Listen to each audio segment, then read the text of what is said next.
This is too good to be true, except this time it is real. 100%. No joke. How about a $25,000 membership to Front Sight Firearms Training Facility as a thank you bonus for a one-time donation to RBN of only $500? It is a Commander lifetime membership with no yearly fees or dues. The training is free for the rest of your life with over 50 different classes. Then leave it to your designated beneficiary. You provide the approved firearm, holster, ammo, eye, and ear protection. Many features and bonuses are included, more than you would ever expect or believe. This is the ultimate graduation present, wedding gift, etc., etc. See the details. Go to RBN's webpage and frontsight.com to make it happen. May 5th is the last day you will hear this offer on this radio network. Help keep RBN alive. Tell 5. You're listening to the Republic Broadcasting Network, because you can handle the truth.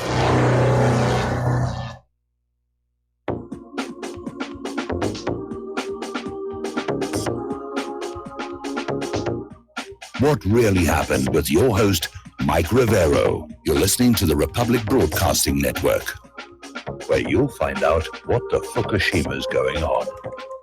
And aloha, America. Welcome to our show today. It is Thursday, May 31st, 2018. Sure happy it's Thursday. Sure happy it's Thursday. Sure happy it's Thursday.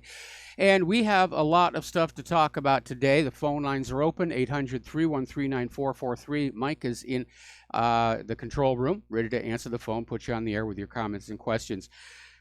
Quick little technical note before we get into the news. If you are using the iPhone or the iPad, you might want to skip the most recent update, because this morning I got up and it said there's a new iOS for your iPhone, and it refused to install, and it took me all morning to get the phone to restore, and it's still restoring. I still don't have a working phone yet.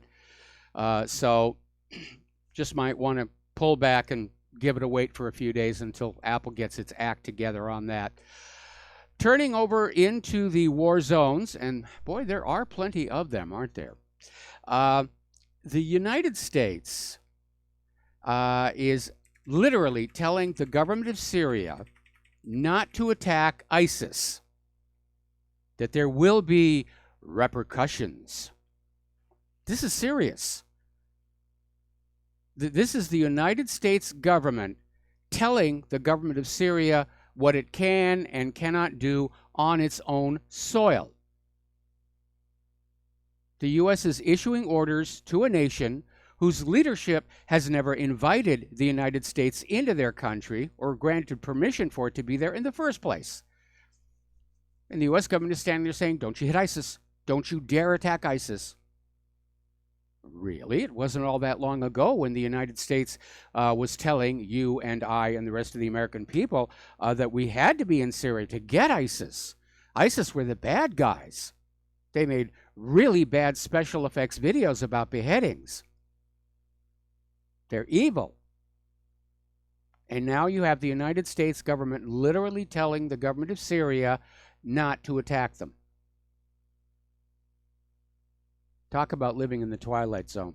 Okay, Bashar al-Assad is saying he's glad things are backing down in Syria because apparently they did come very close to direct conflict between Russia and the United States.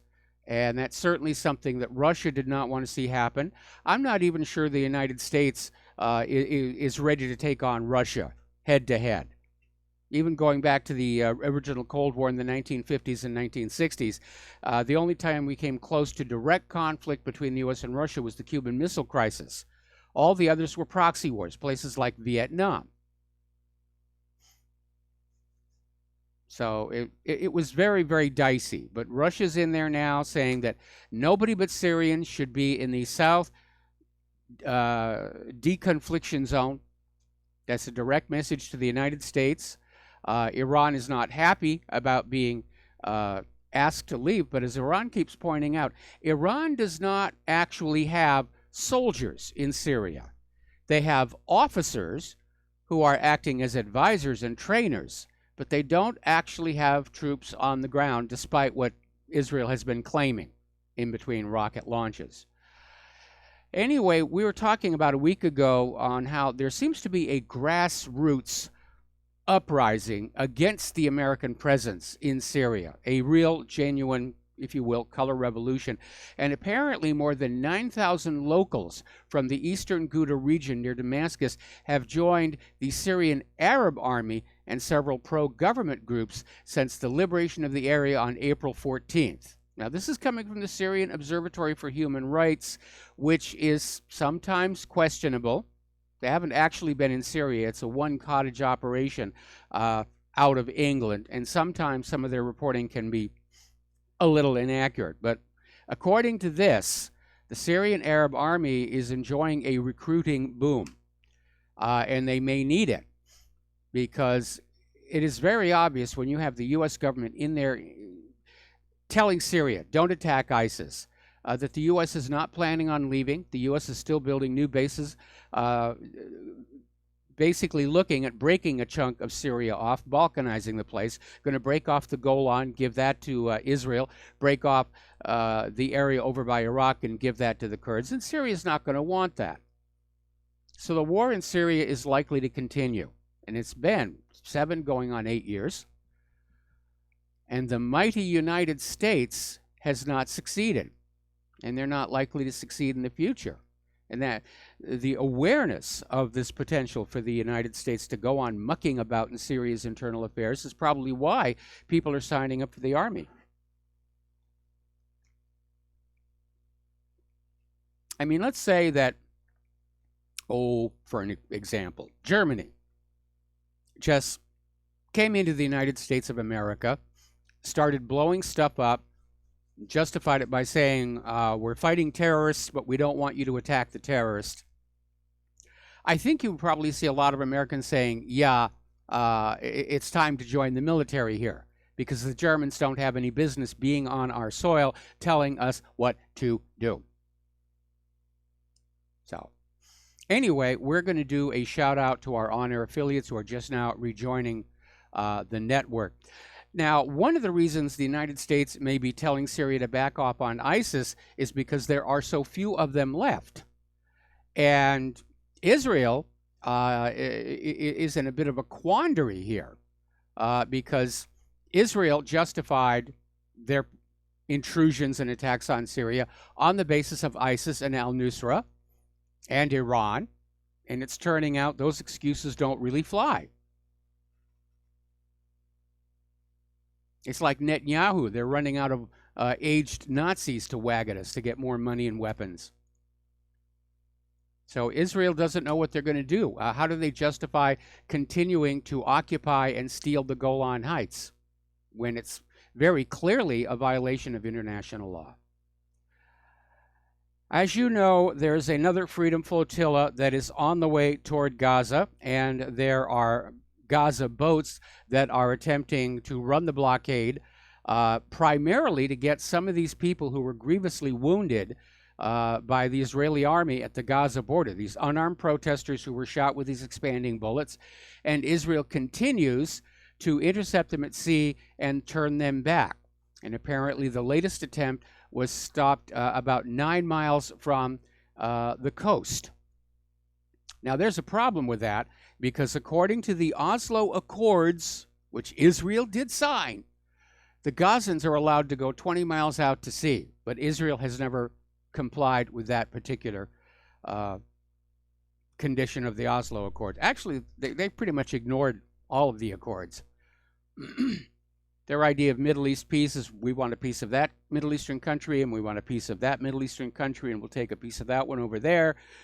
And then maybe we'll be happy. No, they won't. They'll want another piece. They want the Israel described in the Torah or the Old Testament, Eretz Israel, from the Nile to the Euphrates. Now, a little bit of positive news coming on out. Apparently, senior Taliban officials have been in secret negotiations with Afghan officials on a possible ceasefire and end to the hostilities. Now, this is coming from U.S. sources, This is General John Nicholson. And obviously, it would be nice if we could stop at least one of these wars. It's going to be a little bit tricky, though. I mean, obviously, the U.S. is going to want to continue that pipeline operation, which was the cause for the whole war initially to begin with. But at the same time, you've got the Taliban, who are adamantly opposed to opium and heroin. And they're going to want those fields to be burned. So the negotiations may be a little bit tricky. Obviously, the American drug lords want the opium to continue to flow. The American pharmaceutical corporations want the opium to flow. They've gone to a tremendous length getting American patients addicted to opioids. And they need to keep up their supply, keep making money off of all this stuff.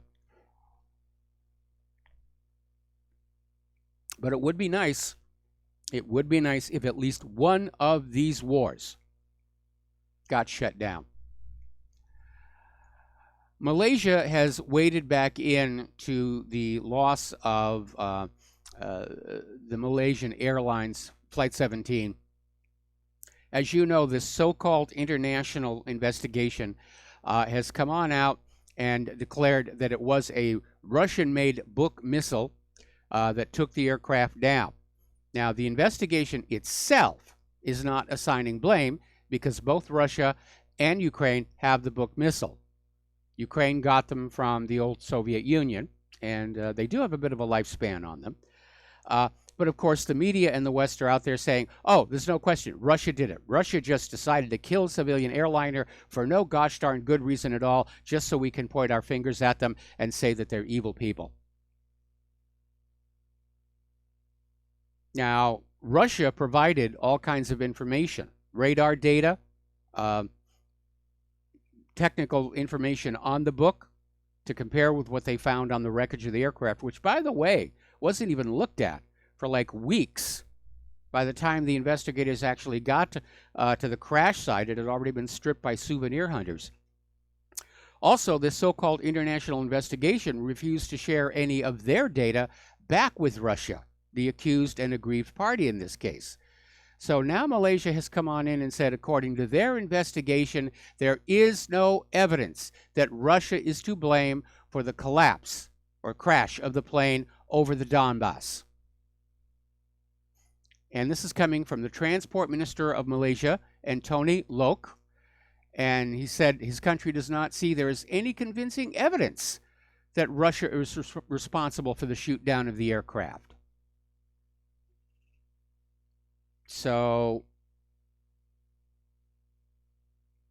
right now the blame, Russia is coming from Australia and the Netherlands. Now, I explained yesterday what I think happened. I don't think it was a surface-to-air missile. I think that passenger line was shot down by a warplane that was aiming for President Putin's presidential jet, which was in the same area at the same time on its way back for a 6-day trip to South America.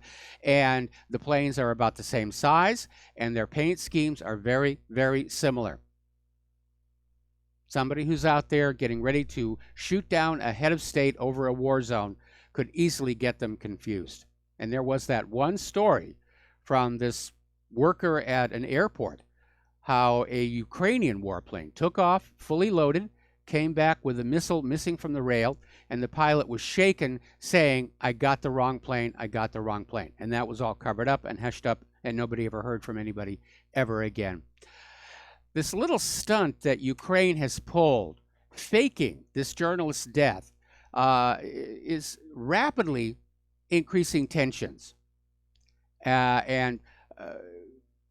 Ukraine initially came on out and said the journalist had been killed. Oh, it has to be Russia. Russia's running around the world assassinating people left and right. Russia denied any involvement. Then it turned out this journalist was actually still alive. And so now Russia is saying this is obviously a political provocation, and that's exactly what it was. Now, there's some good news coming on out from Congress. The U.S. House passed a bipartisan amendment authored by Representative Keith Ellison that reasserts Congress control over the war-making authority. And basically, the House has passed this. We presume the Senate will pass it, hopefully with a veto-proof majority. And if it goes all the way through, basically it restores to Congress the authority to decide where and when we go to war. And Keith Ellison specifically says we have to take away the authority for President Trump to declare war on Iran all by himself, because it's pretty much obvious to everybody that's where he's headed. That's where he's being goaded by Sheldon Adelson and George Soros and Benjamin Netanyahu. I don't think he'll send his own kids into the battle zone, of course, here. Over in Korea, Mike Pompeo, well, actually, the meetings are happening here in the United States, but Pompeo and a North Korean official have concluded their talks. And the interesting thing about the headline coming out of the Washington Post is the talks concluded abruptly, which suggests that maybe they didn't go all that well. Although if you're watching the corporate media, we're getting all these announcements about how there's absolutely no daylight between North and South Korea and Japan on how we're going to resolve all of these issues. Actually, there is. There's a big one. What Donald Trump means by denuclearization and what Kim Jong-un means by denuclearization are worlds apart. Donald Trump is going in there to say North Korea has to get rid of all their bombs. And Kim Jong-un is basically going on in there saying everybody's got to get rid of their bombs, at least in this part of the world. So that is going to be a difficult situation. Plus, of course, North Korea is well aware of the recent U.S. history. Every nation that gets talked into surrendering its weapons of deterrence gets attacked. And I'm sure that has to be running through the minds of Korea's leaders and Kim Jong-un's advisors. And one of the reasons this meeting between Pompeo and this North Korean official may have ended abruptly is because apparently the CIA pulled a fast one. And they leaked a report to one of their media assets. And the CIA's report said that North Korea does not intend to give up its nuclear weapons anytime soon. And the timing of the leak is obviously suspicious. It's sending a message. So the CIA, at least, wants the war to go on back on. That's where they're going with all of this here. Russia has issued a statement. This is coming from Sergei Lavrov. Russia is saying they will support any concrete agreement that benefits all parties of Korea peace talks. Now, this may sound like your typical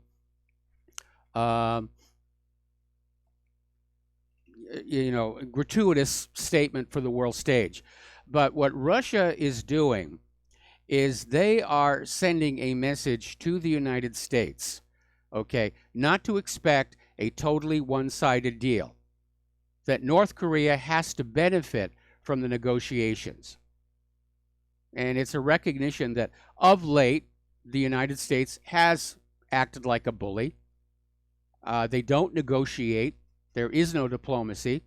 It's basically Pax Americana enforced by American weapons of wars. So Russia is definitely sending up a signal here that they're expecting the United States to make concessions for the benefit of Korea. Okay, let's see. And all right, I got to do that on the next commercial break here. Okay, Defense Secretary Mattis is now announcing that American warships will continue to confront China over its militarization of their man-made islands in the South China Sea, where Beijing has established an extensive military presence in the region. And they're out there trying to say, well, China said they weren't going to do that. Well, China didn't have a reason to do it until you had the Philippines and Vietnam backed up by the United States saying, well, forget the Cairo Convention. We want those islands and we want the oil and gas underneath them. That's what started this all. You look at all of these areas in the world that are under contention, that are dealing with all of this stuff. And it all goes back to somebody grabbing somebody else's property.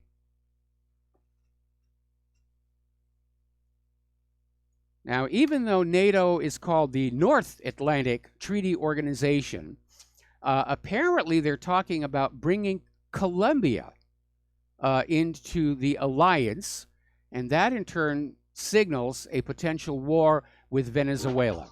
All right, we're going to take a break for commercials. We'll be right back.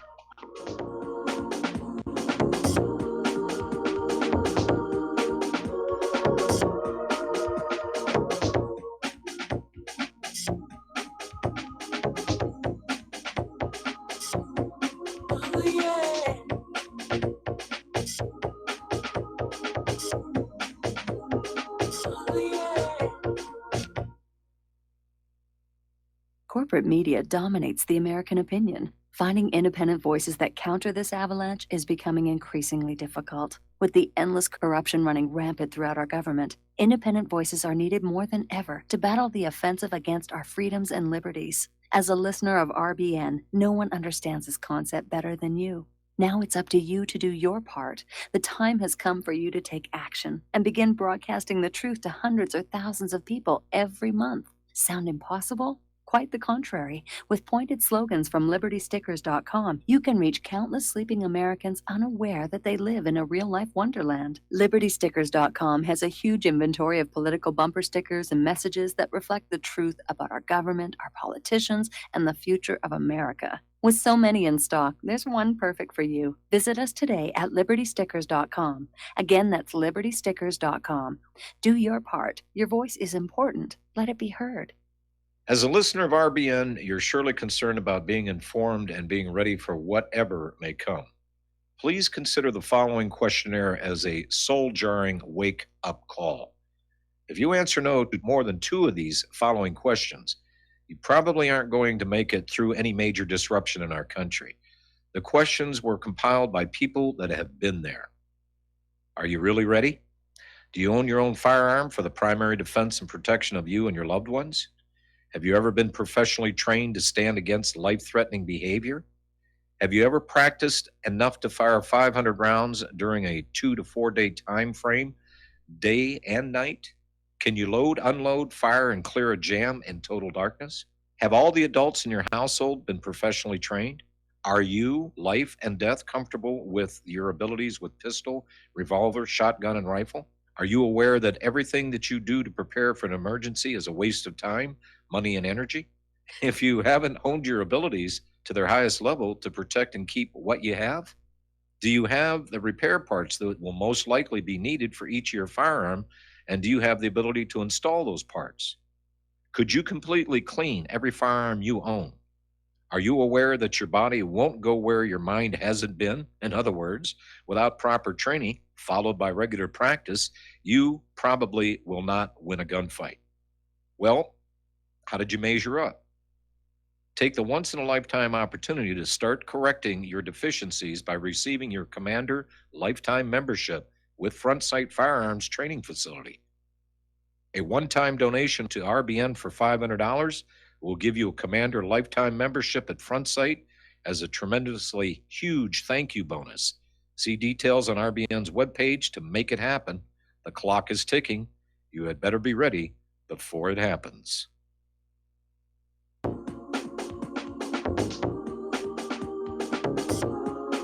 What really happened with your host, Mike Rivero. Join Mike on the air. Call toll-free 800-313-9443. 800-313-9443. And aloha, America. Welcome back to our show here, and let's take a look at some of our domestic politics. There is a lot of information floating around now about Spygate. That's the name for it. And obviously, official Washington wants it to go away. They'd rather you were paying attention to Roseanne. But it is out there, and people are looking at it. And the indications are it is a huge scandal. There is no question. This is way beyond Watergate, and it does need to come on out.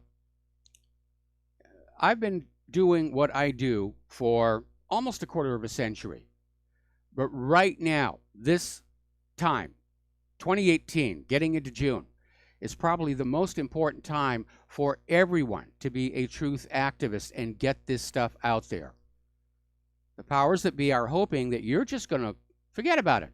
Oh, there's a ball game on this weekend, or we're going for the picnic, or, oh, that gosh darn Roseanne. Corporate media is going to be in major distract mood. But you need to look at it. You need to basically form your own opinions about what's been going on here in this country, and you need to share that with your fellow Americans. Because that's the only way it's going to get on out there, and we really need your help to do that. By the way, before we get into more news, I did want to remind you, going back to the commercial break and the Front Sight Academy promotion, just a reminder, this is the last week where you can take advantage of it. It was supposed to end on May 5th. It was extended to June 2nd. That's the end of this week. So if you've been just thinking about taking advantage of this deal, this is the time to act. And there is a link at the top of the main What Really Happened page that goes directly to the promo page at Republic Broadcasting. And there's another link that goes directly to the Front Sight Academy, so you can take a look and see for yourself what a cool facility it really is. Okay, now, Ron Paul is out there with an interesting observation, saying that political correctness is trampling the First Amendment. And he's absolutely right.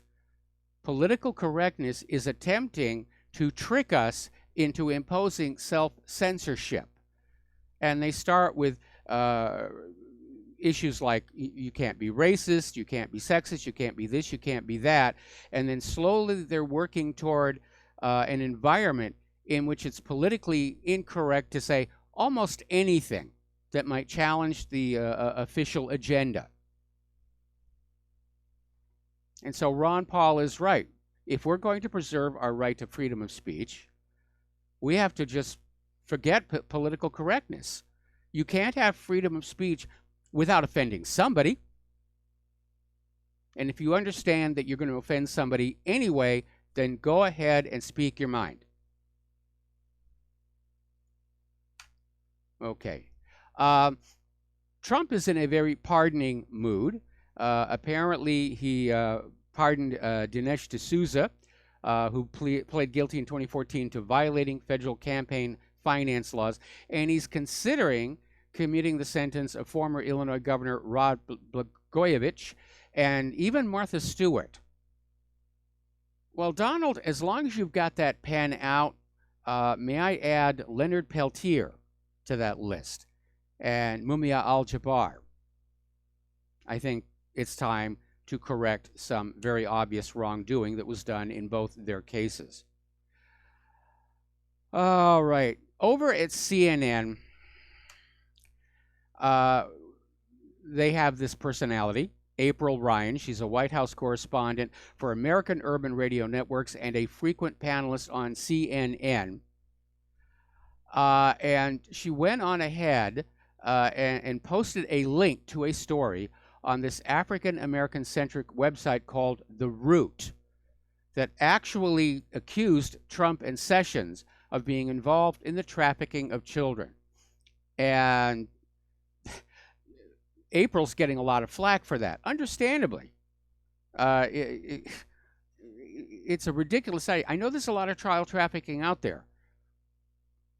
But I saw this story, somebody sent it to me, and I said, no, this is just somebody, putting fake news out there. You have to be very careful that you're getting your stories with some kind of hard, verifiable evidence or a second source, because there's a lot of fake news being put on out there. Anyway, it may be for reasons like this that CNN's ratings continue to collapse, and Fox News is the cable news champion. for this month, pretty much. The month is pretty much over. They're tallying up the numbers.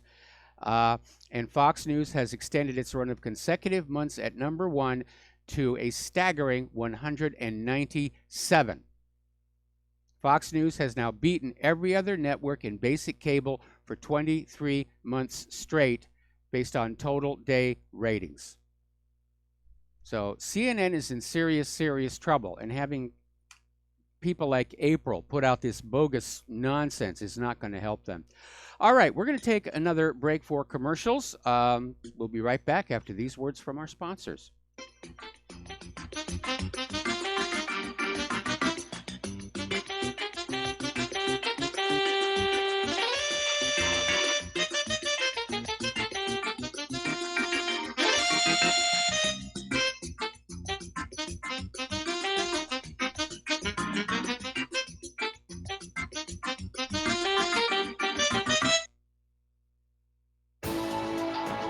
You are tuned in to the Republic Broadcasting Network.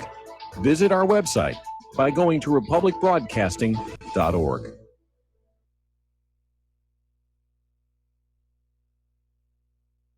Homeowners, if your lender has gone out of business or sold your transaction to another lender or servicer, you may be the victim of a wrongful foreclosure resulting in the loss of your home. If you've already lost your home, are in foreclosure, or even in good standing, you can challenge the mortgage transaction's illegal issue and your property can be restored to you, and your foreclosure can be stopped or reversed and the mortgage transaction declared unenforceable. State laws, U.S. title codes, the Uniform Commercial Codes, and U.S. Supreme Court rulings have upheld that defective mortgage documentations can reverse or stop foreclosures and enforce property title claims in favor of the homeowner. We are having successes in stopping the process of foreclosure, the enforcement of the foreclosure judgments, the sale of property, and evictions after the sale. We are not attorneys, and we don't give legal advice. We are a professional team of legal researchers, providing forensic mortgage audits and expert witnesses. We have the knowledge to produce the evidence and enforce laws regarding your legal issues. We've been in business for 12 years without a complaint. Consultations are free, and we provide a free title search to confirm if your mortgage has legal defects. Please call 855-253-3748. 855, 2, keep it today.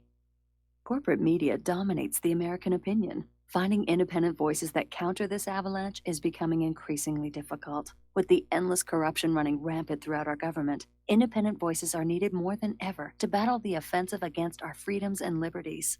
As a listener of RBN, no one understands this concept better than you. Now it's up to you to do your part. The time has come for you to take action and begin broadcasting the truth to hundreds or thousands of people every month. Sound impossible? Quite the contrary. With pointed slogans from LibertyStickers.com, you can reach countless sleeping Americans unaware that they live in a real-life wonderland. LibertyStickers.com has a huge inventory of political bumper stickers and messages that reflect the truth about our government, our politicians, and the future of America. With so many in stock, there's one perfect for you. Visit us today at LibertyStickers.com. Again, that's LibertyStickers.com.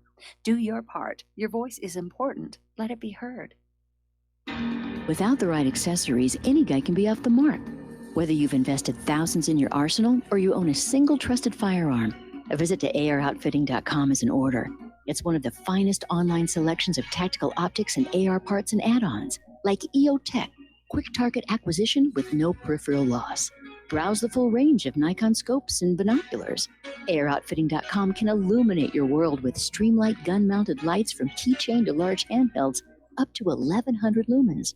Find some stability with Battenfield Tactical Bipods. AirOutfitting.com has CMMG gun parts, barrels, assemblies, handguards, part kits, and more. Plus mag-full clips and magazines. I know I've got you excited, so take a breath. Head to AirOutfitting.com. The site's super easy to navigate and features a ton of technical info, including links to manuals. We also welcome vendor and manufacturer inquiries. Remember, if you don't see it, we can get it at AROutfitting.com. When all this twisted steel was swept away, did these remaining holes reveal what's really happened? And aloha, America. Welcome back to our show here. And let's get on back to Spygate. Now, the Department of Justice and the FBI, and for some reason, even Trey Gowdy, I'm scratching my head over that one, are trying to portray the role, if you will, of Stephen Halper as somehow legal and justified and a normal part of investigative work. But this guy was paid like $1 million to do what he did. And he wasn't just spying. Apparently he was part of an entrapment operation. And now it's coming on out that he was also a leaker. And he was leaking information that he obtained from within the Trump campaign and transition teams to the Wall Street Journal. And Halper was also one of the anonymous sources pushing the idea that Michael Flynn's had relations with a Russian national. And now it's come on out that that was pretty much a setup.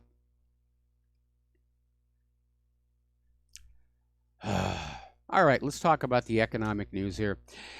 You've probably seen all these commercials for the realtor Zillow. They're nationwide. They're rather well known. They are concerned that we may be looking at a housing recession by the year 2020, year and a half from now. And it could very well happen. We could see another real estate bubble burst. We could see a repeat of the whole subprime mortgage disaster. Because if you look back at the history of Wall Street, they never learned from their mistakes. They run up a bubble, they make their money, it crashes, the taxpayers cover it, and they just rinse and repeat. They're not given an incentive not to behave this way. And unfortunately, of course, Donald Trump has just removed even more regulation from them. Some of the stuff that was put in by Dodd-Frank. Wall Street does have to be regulated because everything they do has a direct impact on the lives of every single American citizen. Now, people are talking about what's going on with the inflation. What's the real rate of inflation? And we know that the government figures are untrustworthy.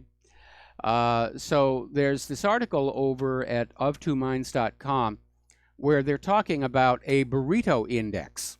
In other words, you measure the rate of inflation by how much a standard item of food has increased in price over so many years. And I saw this done once before with what was called the Big Mac index. And giving my age away here, I remember when the Big Mac first came on out, first of all, it was a lot bigger, and it was less than $1. So that's a clue about inflation. But basically, this article is saying that the real rate of inflation is roughly 3 times higher than the U.S. government is admitting. And we know that one reason for that disparity is the fact that in the government's calculations for inflation, what they leave off is fuel and food, the two commodities where inflationary pressures show up first. Okay, we're going to take a phone call here. Joe in Tennessee. Aloha, Joe. Welcome to the show. What's on your mind? Guy Trey Gowdy, as a Facebook, internet guerrilla for the election, I've been keeping my eye on this guy for a long time. There's a lot of Trey Gowdy propaganda out there. There's been for 2 or 3 years. Back even when Obama was president and they were looking into Benghazi. And I always wondered, why does this guy have such a good, public relations thing going for him? And now it all makes sense. He's been a deep state, sellout for, one of these guys that has an investigation and leads it right off a cliff for 4 years. And I always used to post on these boards where it was friends of Trey Gowdy and all this stuff. I'd always say, show me one of his victories. He's another one of these guys that, they promote and all they are failures. They talk and they act like they're tough. But meanwhile, when it comes down to it, they always surrender to the FBI and the institutions. So once again, I see the brilliance of Trump in that he's letting these people just string themselves. He's letting them bleed out and expose themselves. Trey Gowdy's, he's mud now. Everybody now sees that what he is. that, he's been exposed. Just like I called you last week and talked about the apocalypse being the great unveiling. He's the guy that's just totally unveiled himself now. Even his cheerleaders aren't going to cheer for him anymore after what they see. This is the most ridiculous thing that he's ever said about informants, and he should be glad. What a joke. I mean, does he really think the American people are that stupid? Apparently. And the whole deep state. Well, the whole deep state, it's amazing to watch them destroy themselves. They are literally destroying themselves. Trump is sitting there. He's got all the NSA intercepts. He knows all about Clapper trying to get rid of Admiral Rogers. All this stuff is just slowly going to come out. And it's just wonderful watching these deep state propagandists and sellouts just go wave after wave onto the barbed wire and destroy themselves. It's the most amazing thing I've ever seen. And if they had any sense, they would have, got rid of the bad guys months ago, but they just seem to go more and more. It's like they're very self-destructive. It's like, it's mindless. Trey Gowdy he wasn't going to run again anyway, but his pants are down. He's looking like a fool for the world to see. It's just amazing. So the other thing I wanted to say is I think Trump, I'm starting to, I was mad about Sessions, but I think this is all a strategy. I think that they're, watching their enemies just expose themselves as part of Trump's grand plan. And I think they're just sitting back and just, letting them make complete idiots. I mean, the media, CNN, they're all like destroying themselves, and he's just kind of toying with them like a cat. That's with a mouse, and it's just like I think you give him too much credit. I think you're giving Trump too much credit for deep thinking. And to be very honest, I think Trump has just decided he's going to be a single. Well, no, he's got a 2020 campaign going, so he's seriously going to run again. But yeah, he's just proving to be a weak leader, and he's being pushed around by his advisors. He hired all the wrong people into the White House. Instead of draining the swamp, he brought the swamp inside the Oval Office. And as far as Trey Gowdy's concerned, this is not the first time I've kind of wondered what's really going on. Because there have been times before where it seems like he's right on the edge of being able to prosecute or indict somebody, and then he pulls back. And I know he's going to retire from Congress. He wants to go back to being just an ordinary prosecutor. But yeah, it's like I'm starting to think that, yeah, the fix was been in all along. I mean, for Trey Gowdy to look at Stephen Halper, who was paid $1 million to spy on the Trump campaign, and say, yeah, this is a normal part of FBI procedure, that's really... That's the shark right there. Well, there's something that, like I said, I've found fishy about this guy for years, and the fact that he had this cheering section on Facebook. Yeah. I always wonder, what other congressman has got all this propaganda behind him? It must be being supported by the deep state and part of the left-right baloney stuff. He's one of their assets.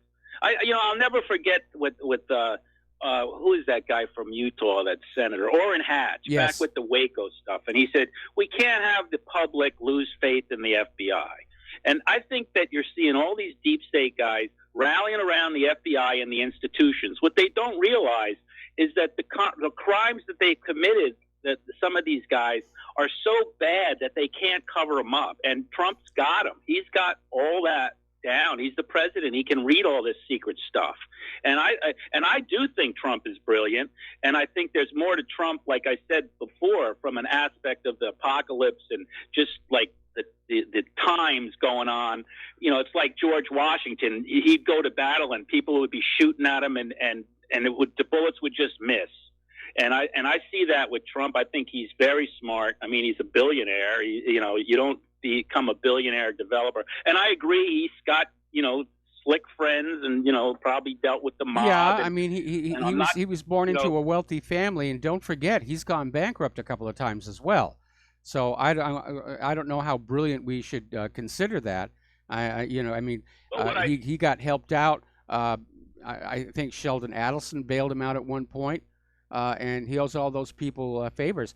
I got to tell you, I'm very disappointed in Trump. I was hoping we were finally going to have a real outsider to clean up Washington, D.C. We didn't get it.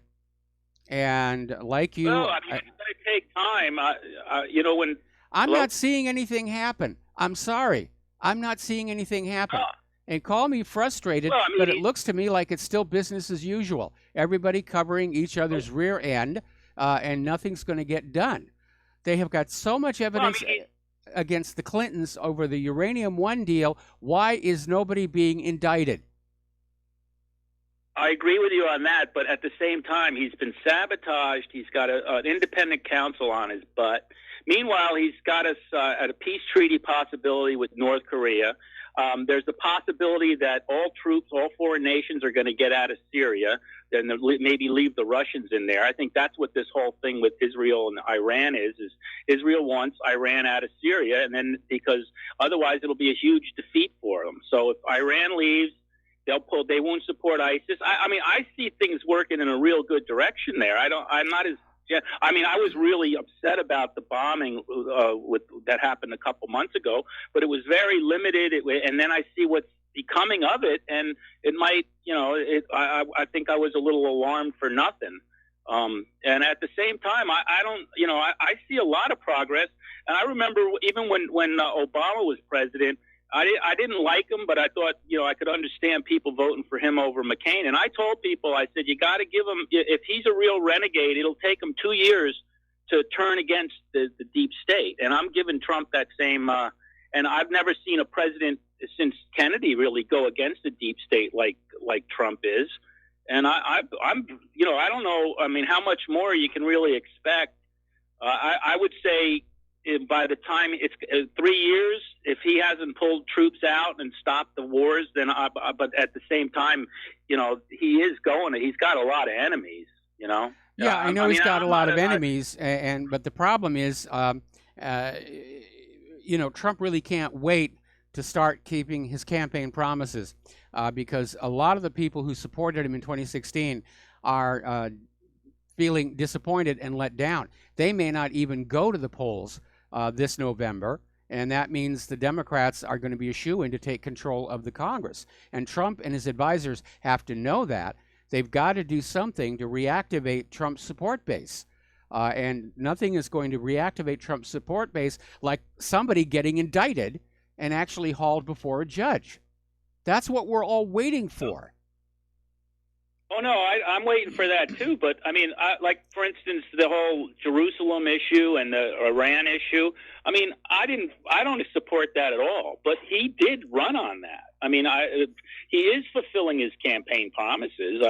He hasn't locked her up yet. And I've always said, I think locking her up, although I'd like to see it, it's going to probably be politically bad for him. But I want to see the people that swore an oath to the FBI and justice be locked up even before I see her locked up. I'll tell you what I want to see.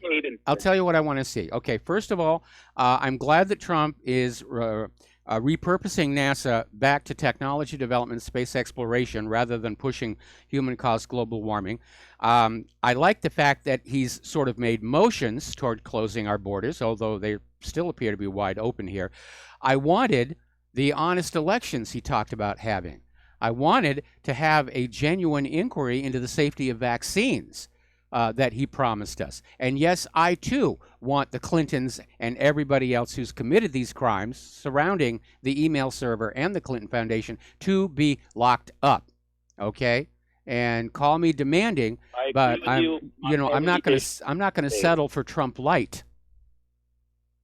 No, me neither. I'm not going to. But at the same time, you have to be realistic in what he's fighting.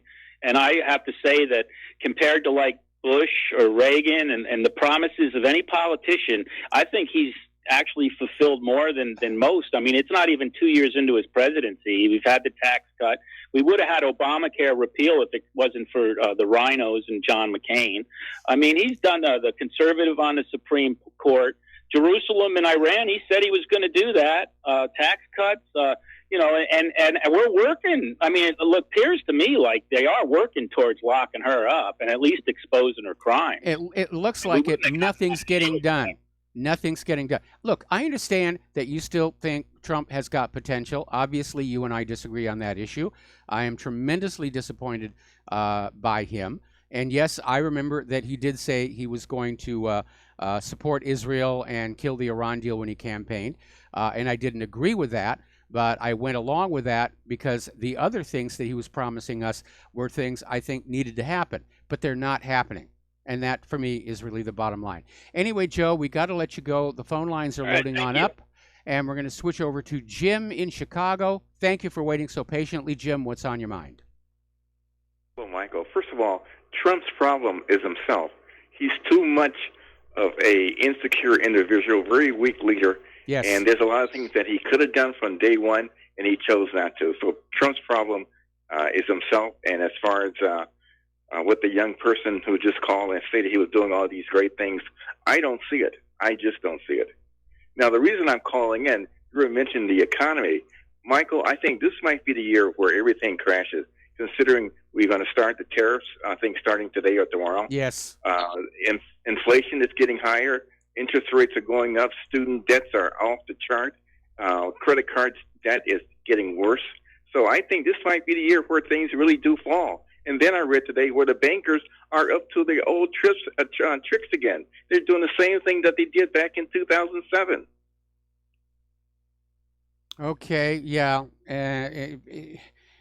I'm in agreement with you. In fact, to be very honest, I'm surprised the economy hasn't already collapsed, but it's being held together with duct tape at this particular point. But we are seeing all these indicators, retail places going out of business. I wore my ballistic missile T-shirt again today. That store where Claire bought this for me has already gone out of business. And we've got Zillow out there saying there's going to be a housing recession. And if you look at the strain of the war budget on our economy and add to that the fact that the government has just misplaced $21 trillion with a T dollars. You can't have a working economy working like that. Anyway, listen, we got to take another break for commercials. And Jim, do you have anything else you want to hang on? Well, this is the last question.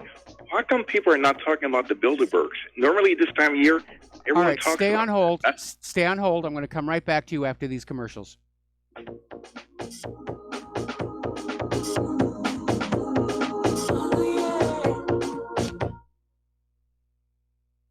Hi, folks. CBD is the home run hitter for health right now. Why, you ask? Because of what it does for the body. Unfortunately, I can't tell you all about the benefit. You know, there's reasons. Do your due diligence and log on to ancientlifeoil.com. That's ancientlifeoil.com. Ancient Life Oil uses organic ingredients and is blended in coconut oil for some of the best benefits. Legal in 50 states and non-psychoactive. Log on to ancientlifeoil.com. That's ancientlifeoil.com. Do you worry a lot? Whether you're a college student, busy professional, parent, or grandparent, ongoing stress and elevated levels of the stress hormone cortisol can rob your memory, your health, and your future. Now you can combat the effects of stress and anxiety while improving your memory and recall at the same time with the dietary supplement Calm and Clever. Studies show that the ingredients in Calm and Clever reduce cortisol by as much as 30% in 1 to 2 weeks. Call 1-800-758-8746 or calmandclever.com. Did you know that neither the American Medical Association nor the American Bar Association were established to benefit the American people? Have you recognized that in our country, healthcare has little to do with health, and that our court system has nothing to do with justice? The priests of both medicine and law have been incentivized to implement a dark agenda on behalf of the Bilderbergers and their ilk. To protect ourselves and our progeny, we need to take a much closer look at how these two giant industries really work. Join me, Al Whitney, on In Defense of Humanity, Saturdays at 7 p.m. Central, as we expose the matrix and learn how not to consent to our own destruction. Many people write us about their experience with Extendivite. Allow me to read you a few from Amazon.com. By Mel. Great product. My husband and father-in-law use it regularly. Both my husband and father-in-law have had significant change in their blood pressure and overall health. By Amazon customers. It works for me. Returned to buy the tincture and the capsules as they were on sale during February. Unlike some other products, this one worked for blood pressure and occasional irregular heartbeat. Extendivite produced noticeable results after just 2 bottles, a 4-month supply. I take Extendivite 3 times a day, every day. I think this supplement has helped with my increased fitness regime and to lower my blood pressure. Tell us your story. Get Extendivite today. Call 1-877-928-8822 or visit heartdrop.com. Extend your life with Extendivite. We the people, in order to form a more perfect union, establish justice, ensure domestic tranquility, provide for the common defense, promote the general welfare, and secure the blessings of liberty. And aloha, America. Welcome back to our show. We're going to go right back to the phones here. We were talking with Jim in Chicago, and Jim, you had one more question you wanted to ask. Yes, finally. This time of year, normally Alex Jones and other people would be talking about the upcoming Bilderberg meeting, which is next week from June 7th through the 10th, I believe. Yes. And I have not heard a word from anyone. Do you have any comments regarding that and maybe their upcoming meeting? Well, not really. I haven't heard or seen anything, and it may be because of Alex Jones' previous efforts to infiltrate the Bilderberg meeting that they've ramped up their security to the point where nobody can find out anything, because it's definitely one of the most secretive groups that you're going to find. Right. Well, Michael, that's it. You take care. All right, thanks an awful lot. We're going to let you go and switch over to Dustin in New Jersey. Aloha, Dustin. Welcome to the show. What's on your mind? Mike, a couple previous callers ago, I was a chump. I voted for Trump, and I'll say it again. If you still think Trump's on your side, you're a chump. The guy wants to pardon Martha Stewart. That's all you need to know. I mean, come on now. Yeah, Come on. She's already done her jail time. I mean, she's back out. She's back out making money doing TV and everything. You know, if you want to pardon somebody who's really going to win you some points with ordinary American people, it's like I said, Leonard Peltier. Everybody knows that was a frame-up. He got railroaded. Same thing with Mumia Al-Jabbar. You know, but Martha Stewart, first of all, why? And second of all, who cares? Mike, but people don't realize if their pension had IMCON in there, you would have lost money. Martha Stewart got out before you lost money because she had insider trading. Right? That tells you there's 2 sets of rules. Yeah. One for them and one for us. Yep. Why the hell would you pardon? You know, Trump's garbage. I'm sorry. The dude could have got rid of a lot of people when he first came in. It's already June, Mike. It's June already. He hasn't done anything. He's not going to do anything. It's June over. of his second year is what it is. Yeah, it's over for him. You know, a lot of your callers even think they ain't going to vote for him again, so it's over for him. And on Trey Gowdy and Jeff Sessions, look, they ain't going to do nothing either. Nope. They're sellouts. All the Congress and Senate or either sellouts. We're just going to have to let it up. collapse, you know, like the Soviet Union did. And then we'll simply, you know, put a lock around our capital city and say, you guys are not allowed back in. You know, you wrecked the place. You've had your turn. Now we're going to go back to the original Constitution, the first 13 amendments, very strict limits on campaign donations and other ways to restore the republic in a form that would be less vulnerable to corruption. But we keep hoping, you know, on the 4th year of Trump's term, he's going to do something. No, he's not. Can you hold me over, Mike? I've given up hope. If he was really going to do something, he would have done it long before now. We're a year and a half into his first term in office. I'm not seeing anything happen. Anyway, Dustin, got to take a break here. Thank you for the call. We're going to do quick station identification, and we'll be back with more phone calls after these few words.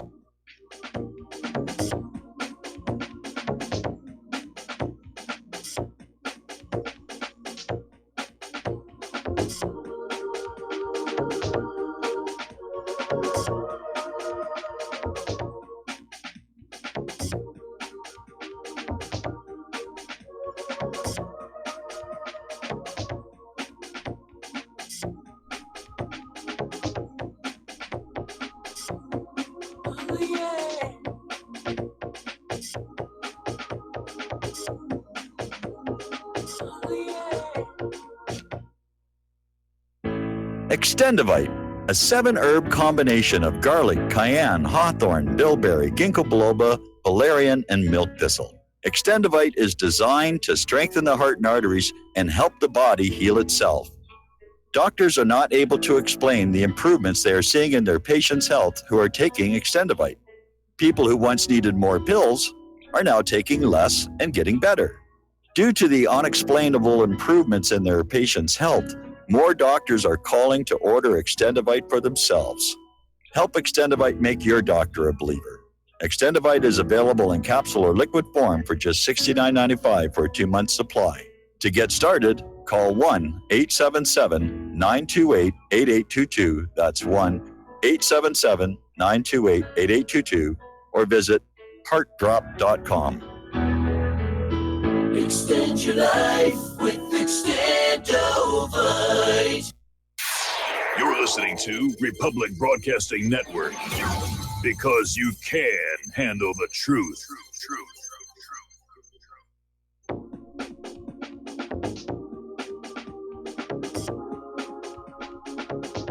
What really happened with your host, Mike Rivero? The history the government hopes you never learn. Here is your host, Michael Rivero. And aloha, America. Welcome back to the show. We're going to go right back to the telephones to Rick in Arizona. Aloha, Rick. Thank you for waiting. What's on your mind today? Well, I was just hearing all this stuff about Comey and Mueller. You know, Comey and Mueller, they know that Trump couldn't get an ownership gaming license in Nevada because he had too many nefarious connections. So when we start talking bad about Comey and Mueller, they know things that we don't know, but they're too scared to do anything about it. I'm hearing more and more from the same cast of characters that want our guns. They want to stop anonymity on the internet. Now, I was listening to Savage last night, and he said that if you post an Instagram picture, we want your name and address. So did Ben Shapiro, and so did Joe Rogan on his podcast. So these gun grabbers are out there going after your identification now. So, you know, take it for what it is. These people are going to turn us all into Palestinians if we're not careful. And thank you for taking my call. Well, thank you for the phone call. And yeah, we're pushing forward to the total surveillance state. George Orwell was right in his warning. You know, we're a little late, but we're living in the 1984 world here. And yes, they want to grab the guns, so we'll be obedient little workers. And they want to have means of identifying and tracking us all over the place. Anyway, let's go to, Kathleen in Paris. Aloha, Kathleen. Welcome to the show. What's on your mind? Hi, Michael. I'm talking about Trump and his accomplishments. And some of the people I listen to seem to think that he's, he's against this human trafficking. Mm-hmm. And one of the things that we all know how politicians are controlled is because they have these dossiers where they've partaken with crimes and with children and satanic rituals and things like that. Mm-hmm. And that, in fact, Trump has, in a low-key way, attacked sex and human trafficking and people who are involved in child porn. And you might think that if he's really wanting to take these people out, that this would be the way to do it. And that he would have to be keeping a low profile and sort of spring a trap. I mean, it's not something that you would announce. Okay, we're going after you, satanic ritual people who's drinking children's blood and that. Okay, now I need to interrupt you here, first of all. First of all, there's no question sexual exploitation of children is going on. We know that, unfortunately, there's child porn being produced, which I find disgusting. But this whole satanic ritual abuse thing, was a fad back in the early 1990s. and everybody was out there. I'm a victim of satanic ritual abuse, and they had goats' heads, and they did this and they did that. The FBI actually investigated, and they couldn't document a single case. It was just a bunch of people who saw an easy way to get their face on TV, get their 15 minutes of fame, and it dovetailed rather nicely with the rape hysteria, which turned out to be overblown. So let's keep these separate. We want to talk about child trafficking. That's fine. Satanic ritual abuse kind of discredits the whole conversation, especially when you make comments that these people are drinking the blood of children, which is a really good way to catch some very nasty diseases. But Trump so far, hang on. Okay. I've been looking in the news for coverage of child sex trafficking or human trafficking in general. And it seems like there has been an increase in investigations and arrests at a low level, but nothing occurring higher up, nothing in the Franklin scandal strata. Right. And, but like I say, I'm just harboring some little hope in my heart that these investigations are going on, and that they're preparing a trap for the people to be, the big fish to be caught. Well, have you ever read Dante's Inferno? No. Okay. In it, he describes his vision of hell, and what is written across the gates of hell, I think, applies in our current situation. It says, "Abandon all hope, ye who enter herein." I'm tired of living on hope, and I know there's people who are out there. We hope things will get better. No, they're not getting better. They're getting worse. Things are only going to get better if we make them better. If we sit back on our rear ends and say, oh, I'm hoping things are going to improve. I hope Trump is going to work out. I hope this and I hope that. I hope Superman comes to save us. I hope the Batmobile is parked in my driveway in the morning. You're not going to get anything really done. Anyway, Kathleen, thank you very much for the phone call. We're going to let you go. We're going to do a shout out to our on-air affiliates who are just now rejoining our network. And we have a caller from Chris in Las Vegas. Aloha, Chris. Welcome to the show. What's on your mind? Well, Michael, you were talking about what you claim is false satanic ritual abuse, and I would recall and remind you concertedly that the McMartin preschool trials in California in the 90s, I think it was, was actually proven to have CIA relations. It was related to the CIA mind control cults. They were actually abducting children, as the children had claimed, from the school, taking them via a tunnel to a house next door where they were sexually abused and taken other places as well. And they had threatened the children by murdering animals that they found remains buried near the school, and threatening them that if that would happen to them or their parents if they were to talk, to threaten. Okay, well, Chris, let me interrupt you right here. Let us assume for a moment that your description of what happened is absolutely accurate. Then it doesn't count as satanic ritual abuse. It was a CIA MK Ultra operation, and we know the CIA did some really wild things during MK Ultra. They ran this bondage parlor up in San Francisco for something like 9 years, where they hired these sex workers to basically work on customers and drug them with LSD, trying to find the right combination of sex, whips, and acid that would get people to tell the truth. Complete waste of money. They never got it to work, and finally it was shut down. Chris, thank you very much for the phone call. We're going to let you I got one more thing for you, Mike. Got one more thing for you if you want. Is it about satanic ritual abuse? Because I really do want to go on to other subjects.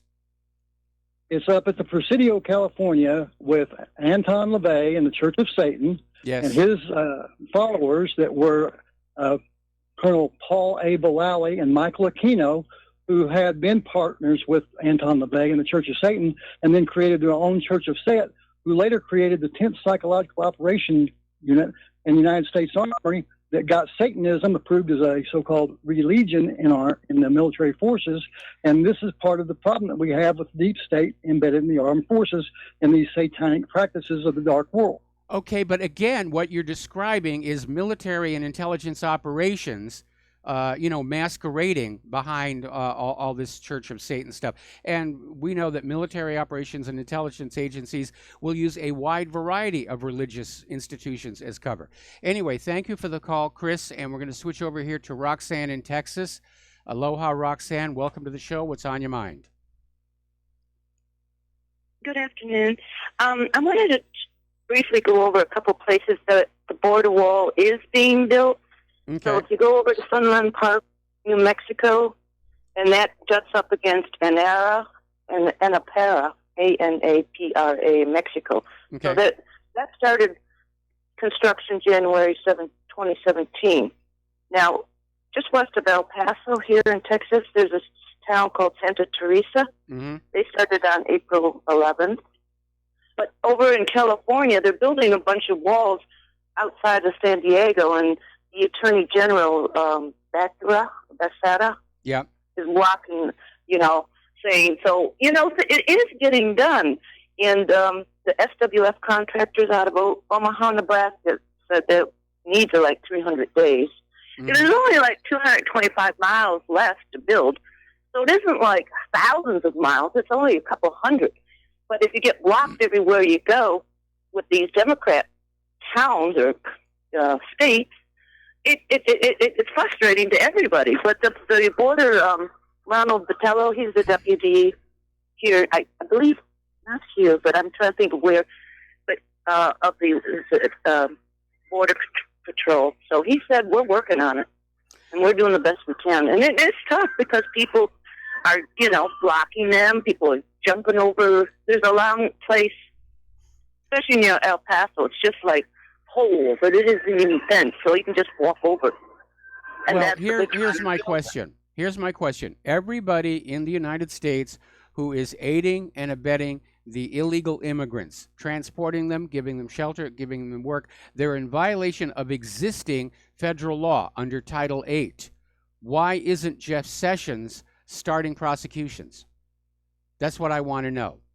Well, there's a whole lot going on here in Texas. I know that. Our governor's doing a whole lot here. Well, good. Constant. But when people say nothing's getting done, I don't know what reality some people are living in, because things are getting done. Nothing's perfect. This is it's worse than a swamp. But like one caller said, and I agree with that, is bring these people right up into the spotlight and then shine that light on them, and their careers are done.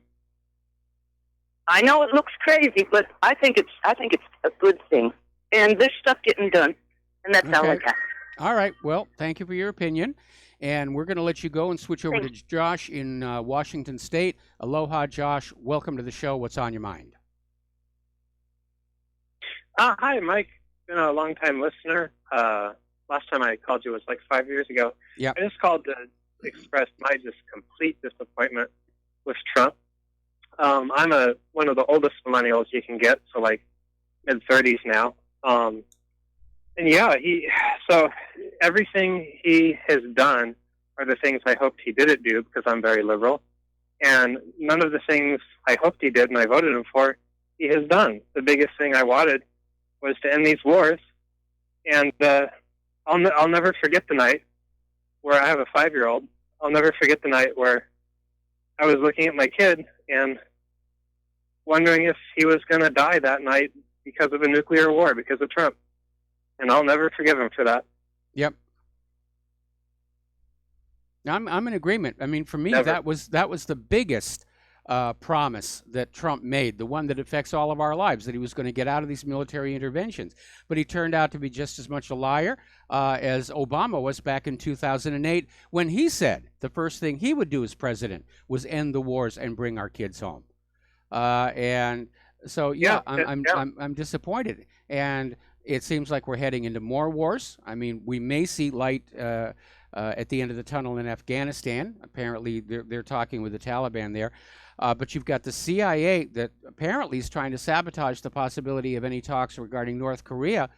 So we're going to be going back in there. And you need to look at how many people died when that Korean War first started up. And officially, it's still ongoing. Technically, it's America's longest war. and it's still officially ongoing. There's a ceasefire, but it looks like they're going to go in there, and I don't know why. What the CIA wants in North Korea, except that it too, like Afghanistan, is a source for opium poppies. Yeah, I think at this point, just they're losing control and they're so desperate.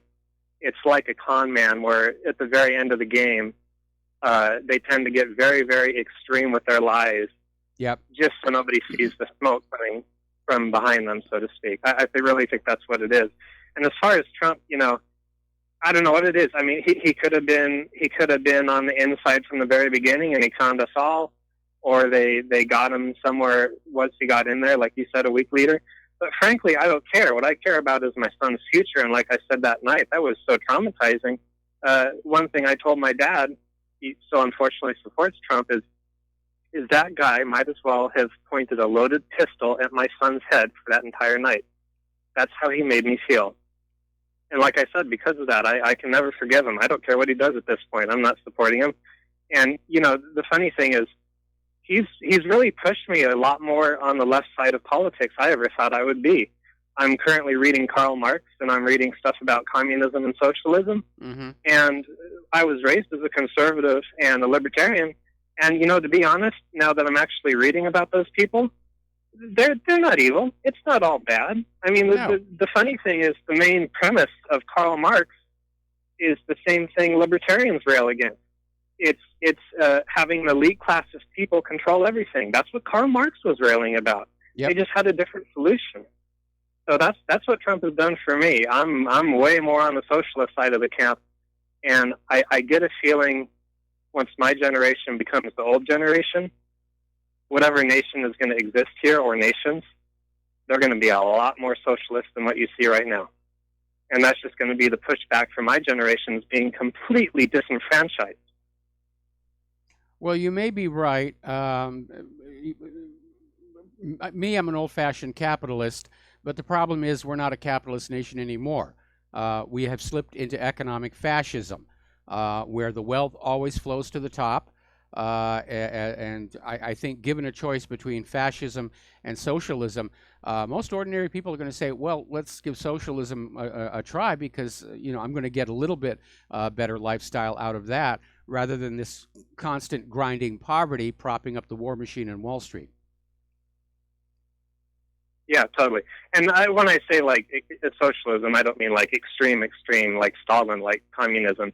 But I definitely see things changing, like healthcare will probably be public. A lot of other industries that are traditionally private that just really don't work with that model, like utilities, will probably be public. So it'll just be a swing on that side. It won't be extreme. But, I mean, all the people I talk to that are my age or younger, that's just the gist I get from them. Just because of how we are. Like, for my example, I have a degree in electrical engineering. My wife has a doctorate degree in physics, and we live in a 600 square foot trailer. Yes. We have never lived in a home because we've been completely disenfranchised. The previous generations, you're an exception. I wish there were more guys like you. They to keep their lifestyle, they've put all this debt on us and my kid. Well, I think you're looking at the wrong direction. First of all, it's the government and the military spending that's basically thrown all this debt on the nation, and it's corporate Wall Street greed that has basically sucked away your standard of living. The problem isn't just the debt, it's the fact that wages and salaries have been driven on down so corporations can make more profits. And it was a very foolish thing to do because it means the American people are less able to actually buy the products in the shopping malls. And that in turn has led to a retail crisis. Nobody is really thinking these issues through long term. It looks good now. Let's get, fire all the expensive, experienced workers and we'll hire some new kids in at minimum wage. And then your customer service goes down, you lose your customers. They didn't really think it all the way through. And if there's one person in the country that we expect to maintain the broad overview of what is best for the nation as a whole, it is the President of the United States of America, and Trump is failing on that one. He's pandering to Wall Street. Yeah, He's pandering like, to Israel. Yeah. Yeah, one thing I find odd is when Obama was in power, a lot of times I heard from conservatives, they complained about all the power that he was getting, all the centralized power, the more authorities is given, he is really going over it. And now that Trump is in power, they're making all these excuses about why Trump can't do anything. Oh, it's powerless. It's Congress's fault. And it's just excuses. He is the president of the United States. He could instruct his Justice Department right now to go out and arrest Hillary Clinton. There's nothing stopping him from doing that. No, there really isn't. I mean, the Department of Justice works for the president, and the president does have the authority to say, we need indictments. Anyway, Josh, going to let you go. Going to take a break for commercials, and we'll be right back.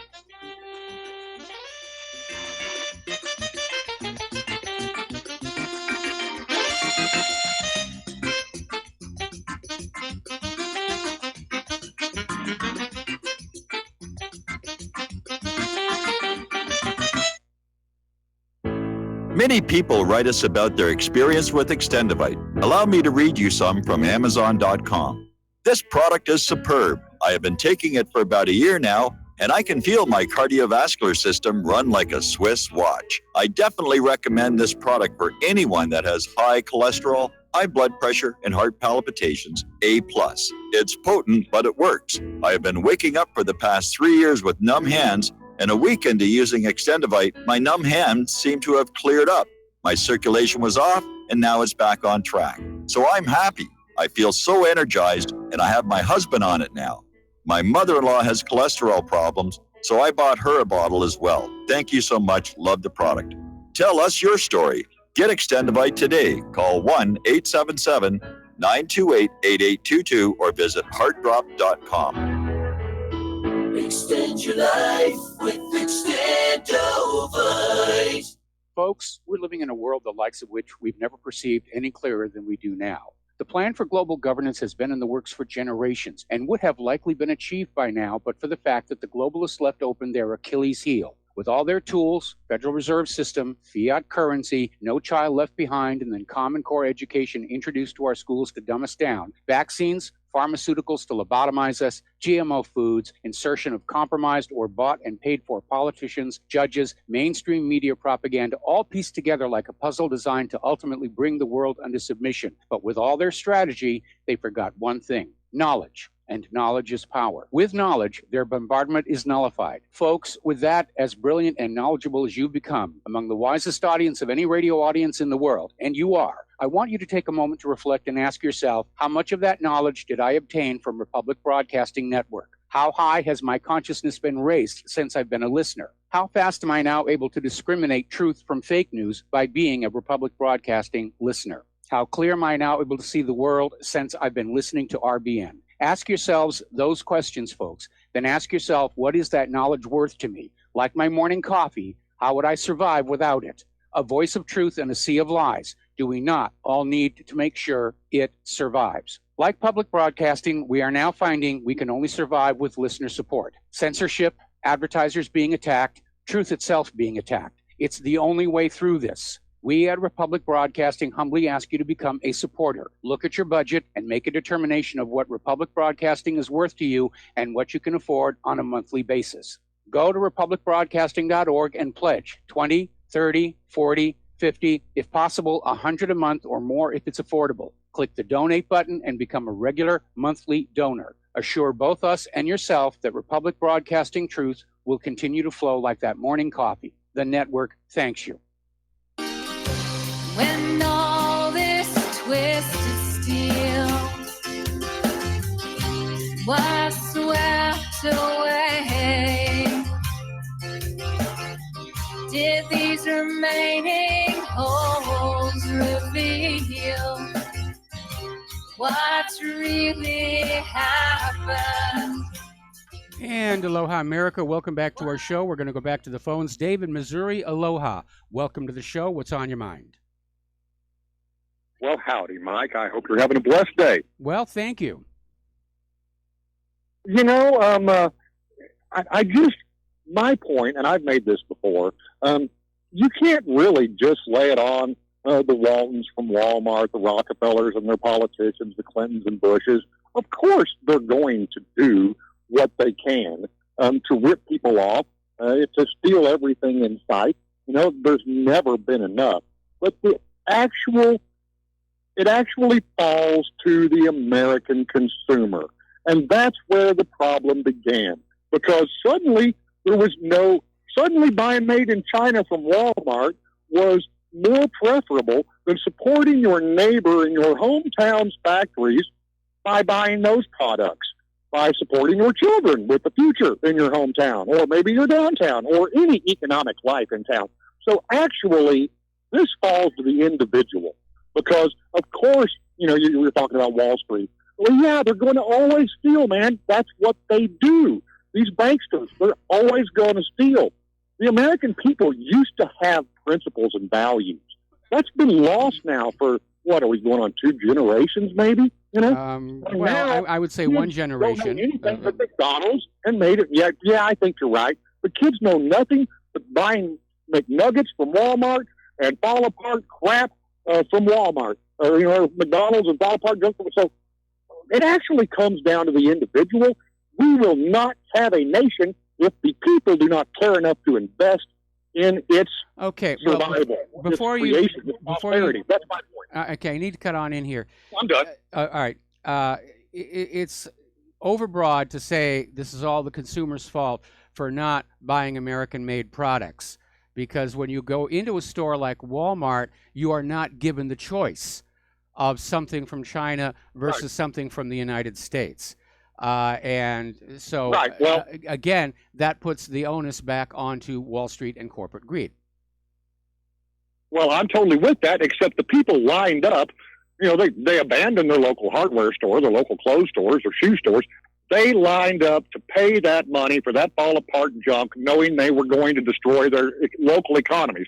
I mean, maybe they weren't smart enough to see it, but they lined up voluntarily to do it. And so really the effort needs to be to re-educate the population, which at this point, I mean, you know, how many of us even believe there's a hope in that? I mean, you know, we're so far down this rabbit hole. This was engineered to destroy this nation economically first, then every other way. It's succeeding mightily, but I always have to go back to, okay, you knew better, but you didn't do better. What, you believe that TV commercial? So it's the corporation's fault? You know, no. I mean, we all have to own this. We've all played our part in it, and the only way there's any chance of ever getting out of it is to demand American-made, demand to support our local economies for a future for our children in our hometown, so they don't have to run to hell and high water to find the future, because we have just decimated everything by sending all the money out of town with these corporations. Mike, I love you so much. I'm going to let you go, brother. Keep doing what you do. All right. Well, thanks an awful lot here, and we're going to take another phone call from Mike in Chicago. Aloha, Mike. Welcome to the show. What's on your mind? Oh, yeah, I heard you talking earlier about Trump pardoning Rod Blagojevich. Well, he's talking about commuting the sentence. That would be meaning what? Meaning he gets out of jail. You know, he ought to give him another 14 years, that's my opinion.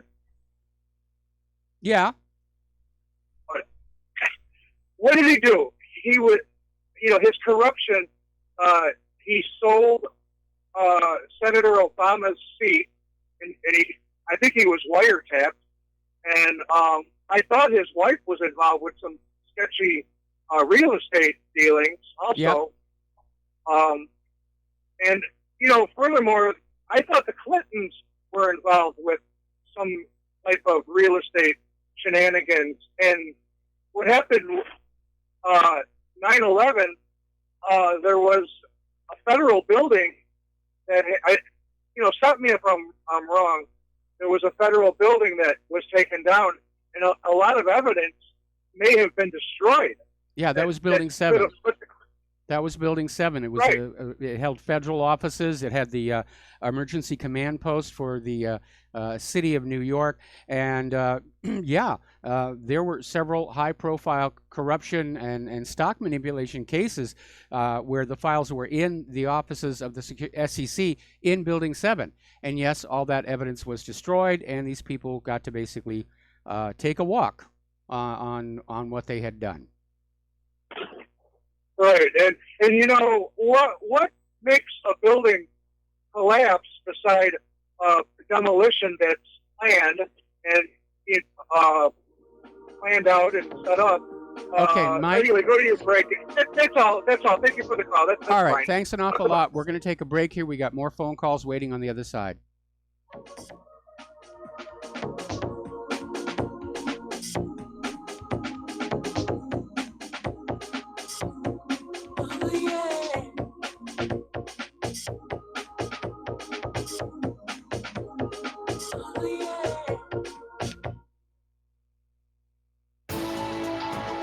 You are tuned in to the Republic Broadcasting Network. Visit our website by going to republicbroadcasting.org.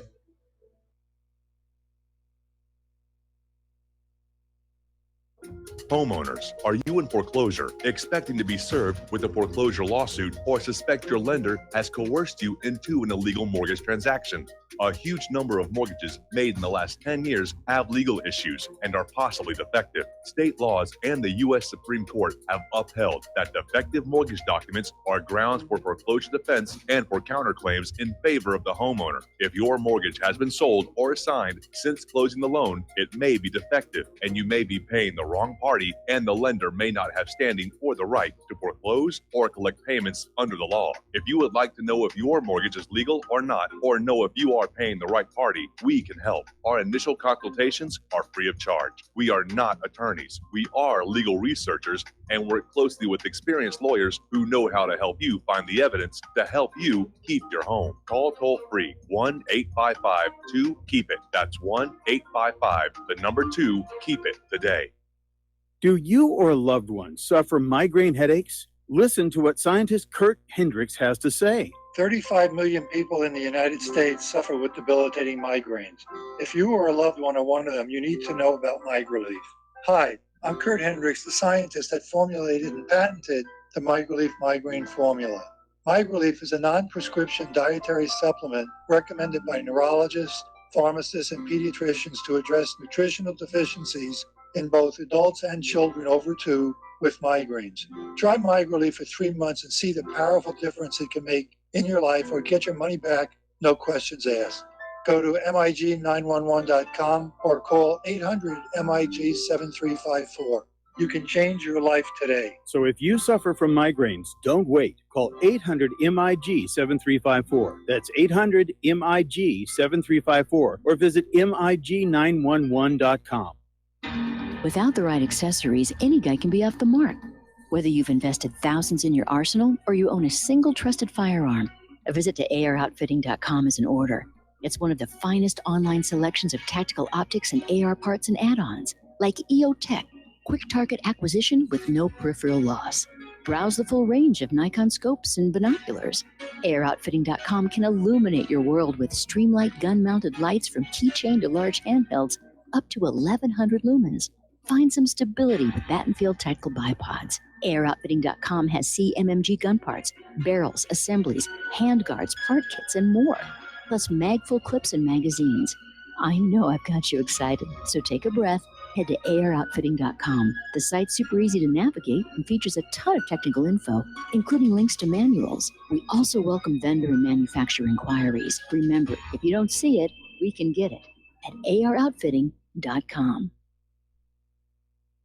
Well, they're stealing down on Wall Street and in Washington, too. You know, it makes me wonder, what's a guy on Main Street to do? I've always tried to be an honest, upstanding kind of guy.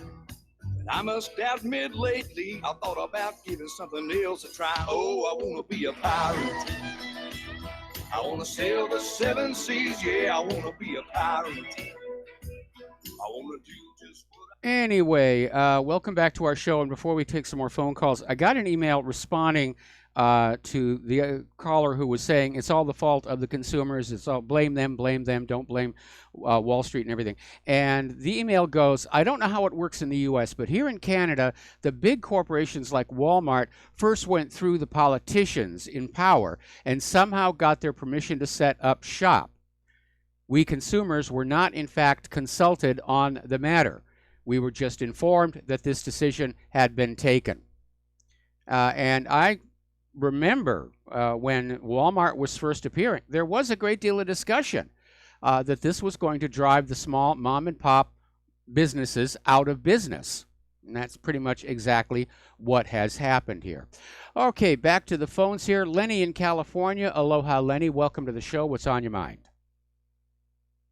Hey, yeah, your statement there in the song led right into what I wanted to say. I was listening to your show earlier, and what you said about the bankers haven't learned a thing, I want to say that I beg to differ on that. The bankers have learned exactly something, and that is there will not be any repercussions this time, just like there were any repercussions the last time. They're going to do exactly what they did this time, and the government is going to let them get away with it. In fact, the government is going to help them stick the taxpayers with the bill.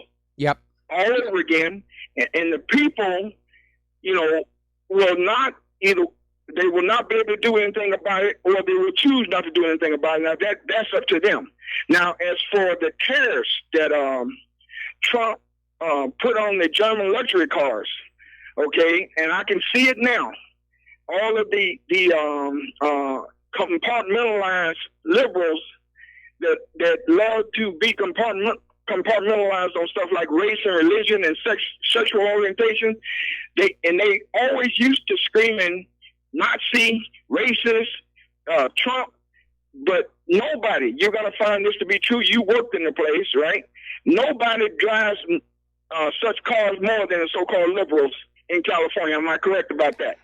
Yeah, you absolutely are. And we're beyond tariffs right now because according to this story that came out of Zero Hedge, Trump is aiming directly at Angela Merkel for her resistance to going after Iran.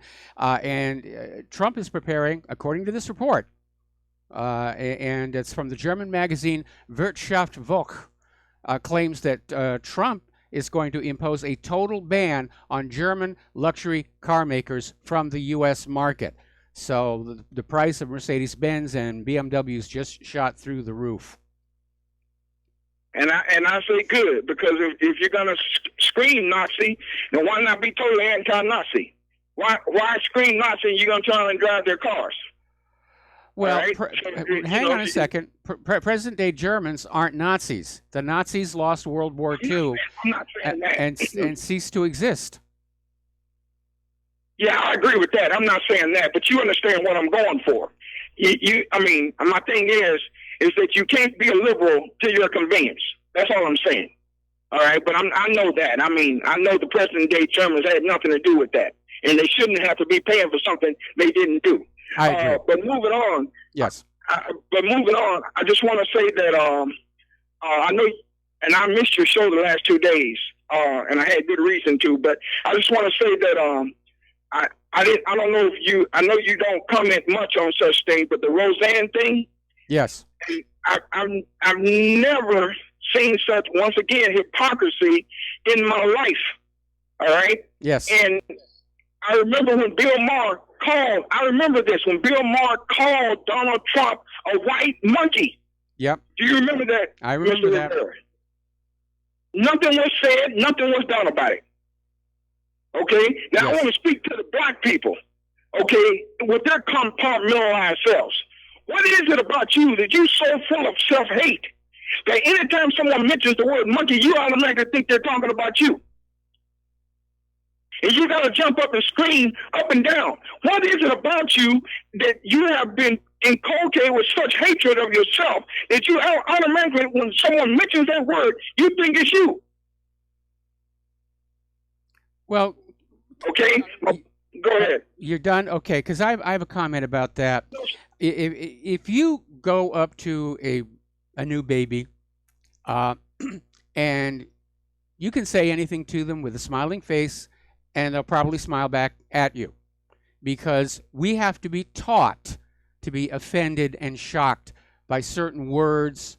We have to be taught to be offended and shocked by nudity. Got to keep those clothing manufacturers and profits. And all of these things are taught to us in order to control us. And right now in this country, racism is being fanned up on all sides to keep us divided against each other. But it's all coming from outside. Okay. Yeah.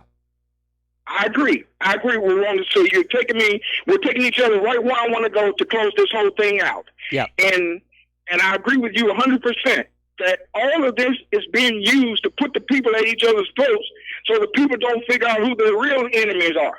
Yes. All right? Yes. And that is the elite who's robbing everybody, no matter what race, no matter what color, no matter what religion. They're robbing everybody all over the planet. And they're putting people at each other's throats, which takes me to George Carlin, who stated this: political correctness is nothing but fascism disguised as mannerism. With Yes. that, I'll let you go, sir. All right. Thanks an awful lot. And we're going to switch over to Mateus in Canada. Aloha, Mateus. Welcome to the show. What's on your mind? Yeah, I like Lenny Cohen. And you know what? Trump is a white monkey, but so am I. Like, let's be honest about it. We're pretty smart monkeys is Yes. really what's going on here. Actually, And the that's just monkeys who reality. stayed monkeys, in my opinion, they were the smart ones. Yeah, and I and guess remember, you didn't Trump- get that was an attempted humor. Oh no! Say it again. No, say it again. My phone went out. No, I said, in my opinion, the monkeys who stayed monkeys were the smarter ones. Forget I even Well, tried. I'm not gonna argue Forget with I you. even tried. You're a smarter monkey than I am, so I'm not going to argue. Okay, so remember when Trump was calling Assad an animal? Yes. And then, and I take exception to that. Like, animals are actually completely innocent. They don't have enough high reasoning and self-awareness to be guilty of anything. And being like an animal is not a bad thing at all. It's the humans that we have this higher reasoning, the ability for self-reflection, the ability for moral consideration, and then we do these evil acts against each other and against animals and against nature. If you're religious, we're serious sinners. If you're not religious, we're in serious moral violation of any philosophical concept of principles of morality. Mm-hmm. Like, we have no business insulting each other, referring to animals, and which makes me think of another thing is that for religious people, the golden rule, do unto others as you have done unto you.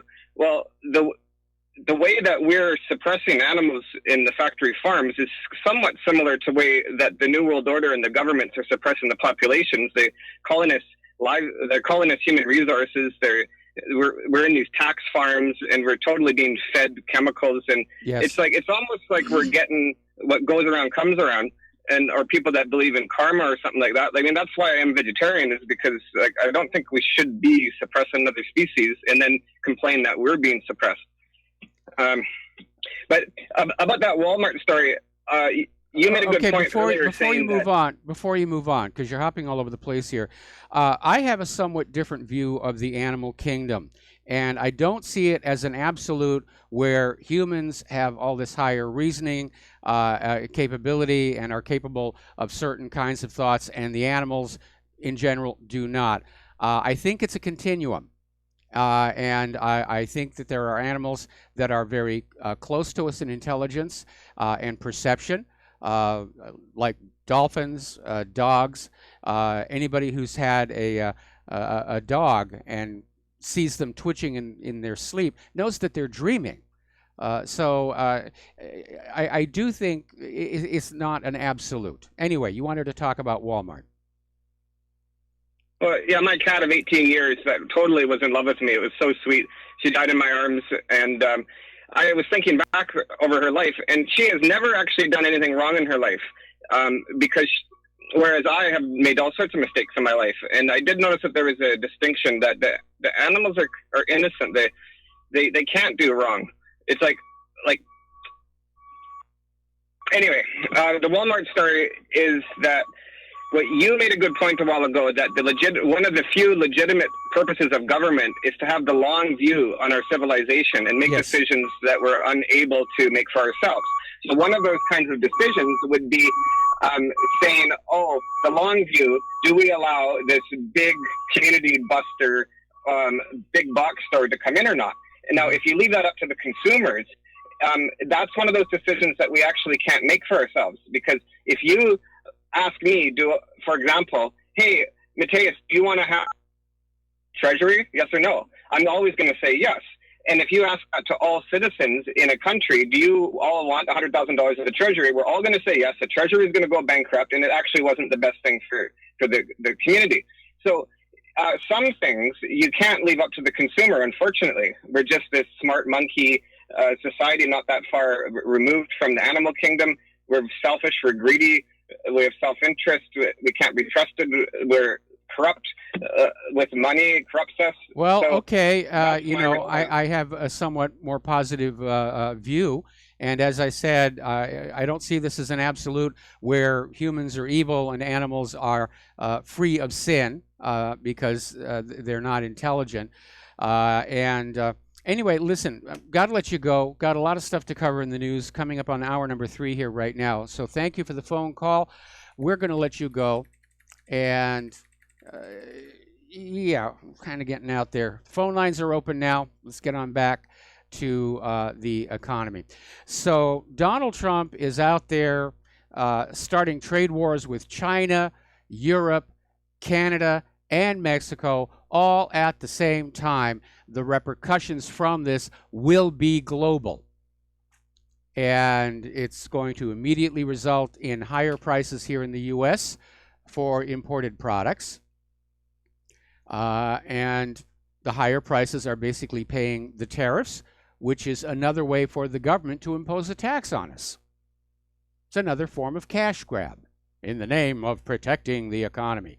Now, like so many of the callers who called on in, I would like to see a return to American-based manufacturing and American-based retail establishments. But we're not ready to do it yet. It's not like somebody's going to unlock the door to a factory, go on in, flip on the lights, and production starts on up. A lot of America's factories are just corroded, very dangerous buildings. Much of the machinery has been sold off, either to other countries that are getting into manufacturing, or it's just been sold for scrap. So the factories have to retool. Now, we do have some factories, but we really don't have enough to become totally self-sufficient.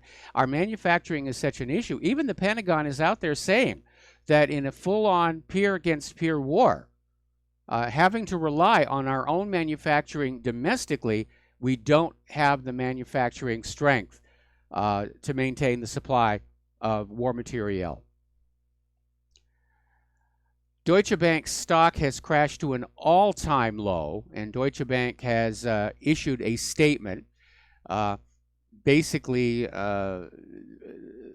saying that Germany's government might have to bail them out, and basically responding to reports that Deutsche Bank is on the Federal Reserve's secret probation list.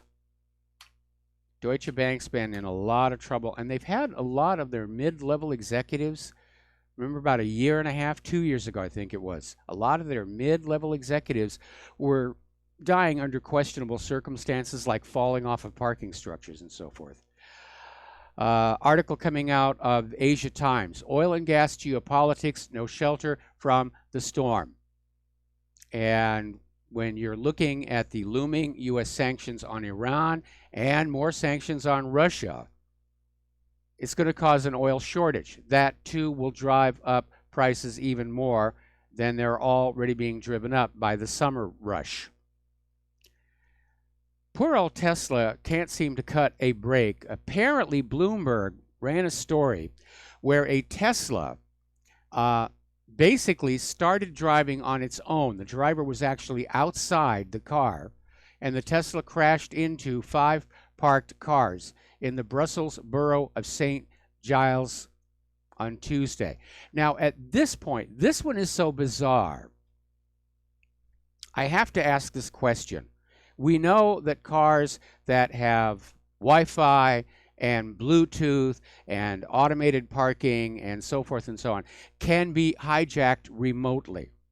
There have been a lot of white hat hackers, security researchers who've demonstrated an ability to take control of a car without even having to be anywhere near it, just working through the cell phone system. This accident is so bizarre. To me, it sounds like Tesla may be the victim of corporate sabotage to give the car a bad name, because I really cannot imagine that Tesla, and this is the Model S again, that it got all the way through development, testing, and production with this many problems inside it, that they didn't show up once before with all the testing that goes on for any new car design. So I don't know what's going on over there. Still love the idea of electric cars. Really wanted to get one when we had to replace the Honda. Couldn't afford that one. And the Teslas look cool. I've seen them close up, especially like the way the door handles just go flush when the car starts up. That's kind of cool. And I love that really big center screen. Okay, apparently in the Dutch city of Schiedam, there was this axe-wielding man screaming "Aloha Snack Bar," and he attacked armed officers who shot him, of course, and in the melee, the officers had a police dog with them who was killed. So how's that open border thing working on out for you? Okay, we're going to take another break for commercials, and we will be right back after these few words.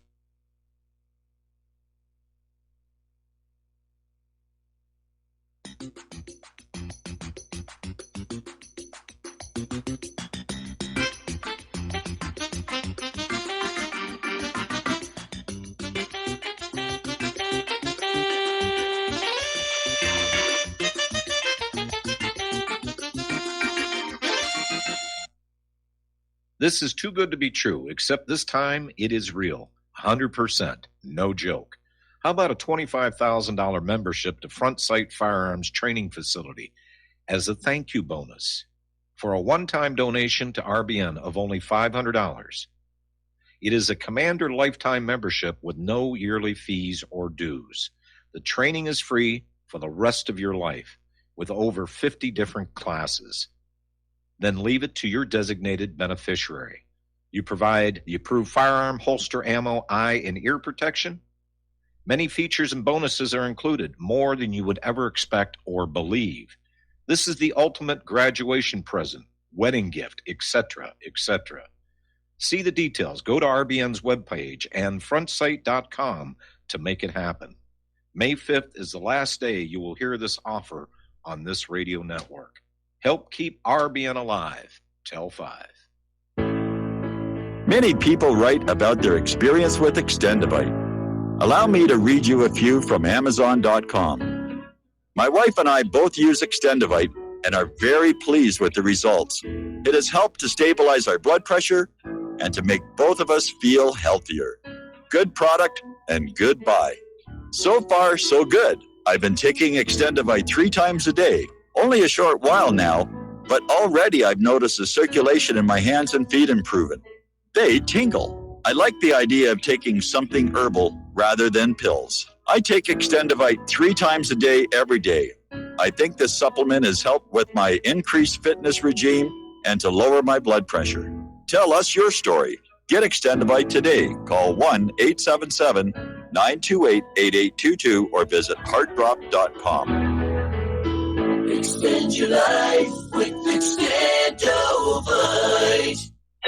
Okay, nurse, let's get this man to the ER stat. Right away, doctor. We see this every day. heart attack, or angina pain due to blocked and clogged arteries. Chelation can remove obstructions or blockages from arteries and help avoid painful and expensive surgery. Now there's Angioprim. It's a liquid oral chelation product that you take with juice. You start to feel the results fast. Angioprim increases blood flow all over the body, and that means more energy and strength to take on the day with less aches and pains. 60 years of research has gone into chelation, and Angioprim is the result. A safe and easy way to unblock your veins and arteries from buildup that slow circulation. Paging Dr. Jones. Please report to the emergency room right away. Log on now for a special radio offer from Angioprim. That's angioprim.com/radio. ANGIOPRIM. Angioprim.com/radio or call 877-882-7221. That's 877-882-7221. We will not go down in the night without a fight. You can burn up our mosques and our homes and our schools, but our spirit will never die. We will not go down in Gaza tonight. And aloha, America. Welcome back to our show here. And we're talking about Europe. We're talking about immigration here. And the open borders agenda has just been a disaster for ordinary people living in these countries that are being mushed toward a one-world government. We're seeing it happen all over Europe. We're seeing it happen here in the United States. And apparently over in Great Britain, they have a migrant. He's Egyptian, Karim Majdi, and he claimed he was an unaccompanied child from Syria to get into Great Britain, and just got thrown in jail for raping a schoolgirl. So there has to be some kind of vetting going on. What they're doing isn't enough. We're getting the dregs from these other countries. People who are doing well in their own countries, they don't migrate. We're getting the people who can't make it in their home countries. We're getting fleeing criminals. We're getting people who have diseases and hope that the medical systems in the destination country will take care of them. Remember when Israel went to Iran? They wanted all the Iranian Jews to migrate to Israel. They offered huge financial incentives, and the Iranian Jews said, no, we've got it good here. You know, we've got friends, we've got businesses. One of the world's longest operating synagogues is in Iran. They're in the government. They told Israel, no, we're just not interested. Over in Italy, along with their banking crisis, there is another one forming up. And this is a little bit alarming. As you are aware, the Five Star Movement and League parties are basically going to unite and become one party. Now, they won the elections. They wanted to form a coalition government. The president of Italy blocked it. So now they're talking about going back and having new elections, and these two parties are going to merge and become one single party, which guarantees they will win the election. And their agenda is for tax cuts, to send less money to Brussels, and to close the borders. And this has resulted in a German member of the European Parliament saying that Brussels would have to literally march into Rome and take control of Italy's finance ministry if Italy gets a Eurosceptic government. In other words, they're talking about military intervention for Italy or any other country that starts to think being in the European Union is a bad idea. So we're looking at a potential civil war. You know, forget about Russia, China, Korea, and Syria. We're talking about a new European war, European against European. Got to take a break for station identification. We'll be right back.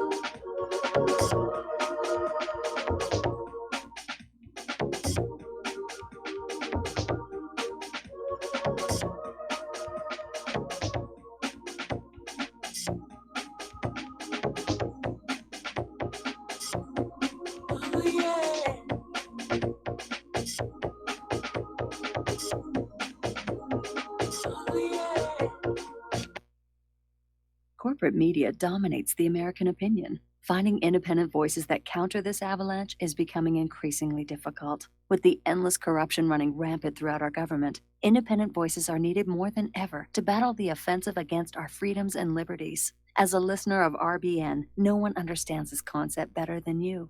Now it's up to you to do your part. The time has come for you to take action and begin broadcasting the truth to hundreds or thousands of people every month. Sound impossible? Quite the contrary. With pointed slogans from LibertyStickers.com, you can reach countless sleeping Americans unaware that they live in a real-life wonderland. LibertyStickers.com has a huge inventory of political bumper stickers and messages that reflect the truth about our government, our politicians, and the future of America. With so many in stock, there's one perfect for you. Visit us today at LibertyStickers.com. Again, that's LibertyStickers.com. Do your part. Your voice is important. Let it be heard. This is RBN, the Republic Broadcasting Network.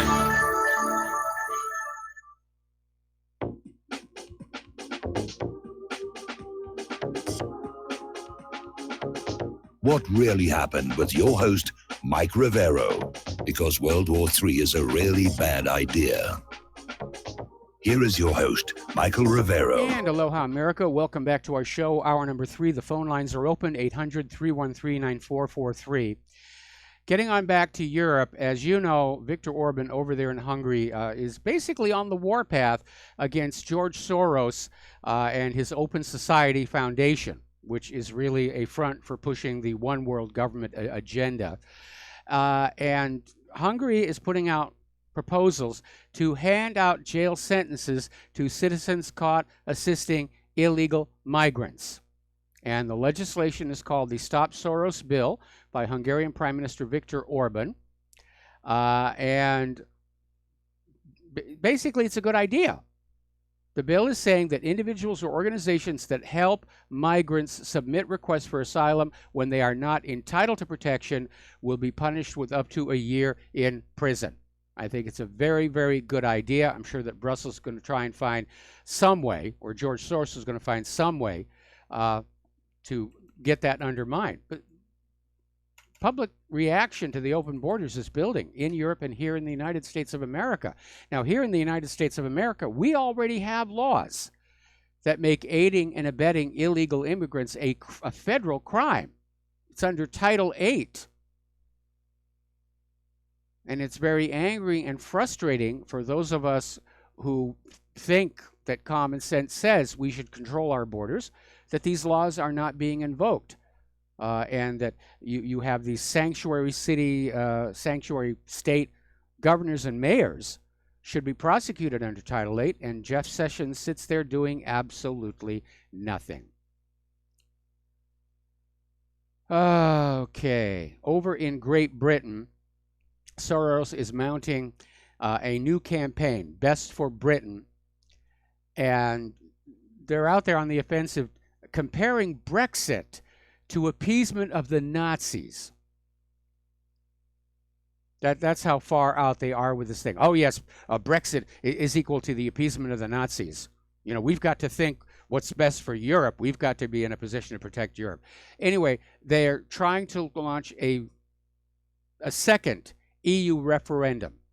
They're trying to find some way that they can get a hue and cry for a new referendum, which they will rig for the Remainers, because there was a lot of election fraud last time, just not enough. And this appears to be what democracy has become in the 21st century. You just keep holding elections over and over and over again until you can steal the result that you want.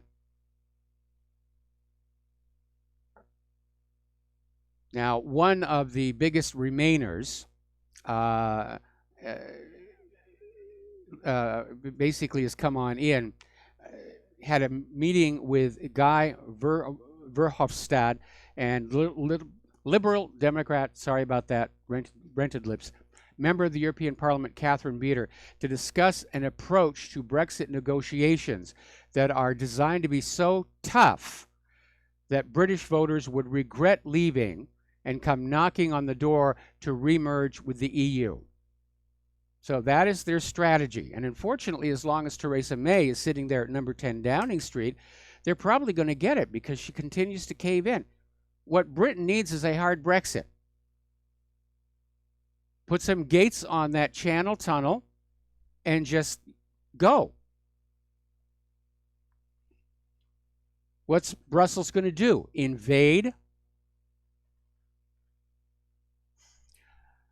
Now, getting on back to this Roseanne Barr situation, and it got a lot of media coverage. And as that caller mentioned on in, it really underscores the hypocrisy that in the entertainment industry, as long as you're a liberal, you can say anything that's offensive at all and nothing will happen. But because Roseanne Barr is a Trump supporter and a conservative and had a very successful relaunch of her show, she was seen as a threat. And I think they were gunning for her, and they were going to find some way to get that show off the air. She just handed them an excuse with that tweet. Now, as a result, Viacom, Nets, Hulu, and Laugh are all pulling repeats of the show. She is being shunned or banned. And actions have consequences, and right now it's being calculated that ABC television is going to lose $60 million in ad revenue after canceling Roseanne, because it was one of their most successful programs. And now people are talking about a total boycott of ABC completely. Now, I can imagine ABC stockholders are not going to be happy about that at all. Meanwhile, Roseanne Barr's fans are saying she should fight back. She should be talking to lawyers right now about, did ABC really have the right to fire her over a tweet? Now, political correctness, and it's really getting on out there with this liberal agenda. And first of all, we're going to do a shout out to our Honor affiliates who are rejoining the network. There was an article that came on out basically documenting that academia, universities, colleges, all very, very liberal, are starting to talk about pedophilia as something that we shouldn't be too harsh on, that it should be normalized.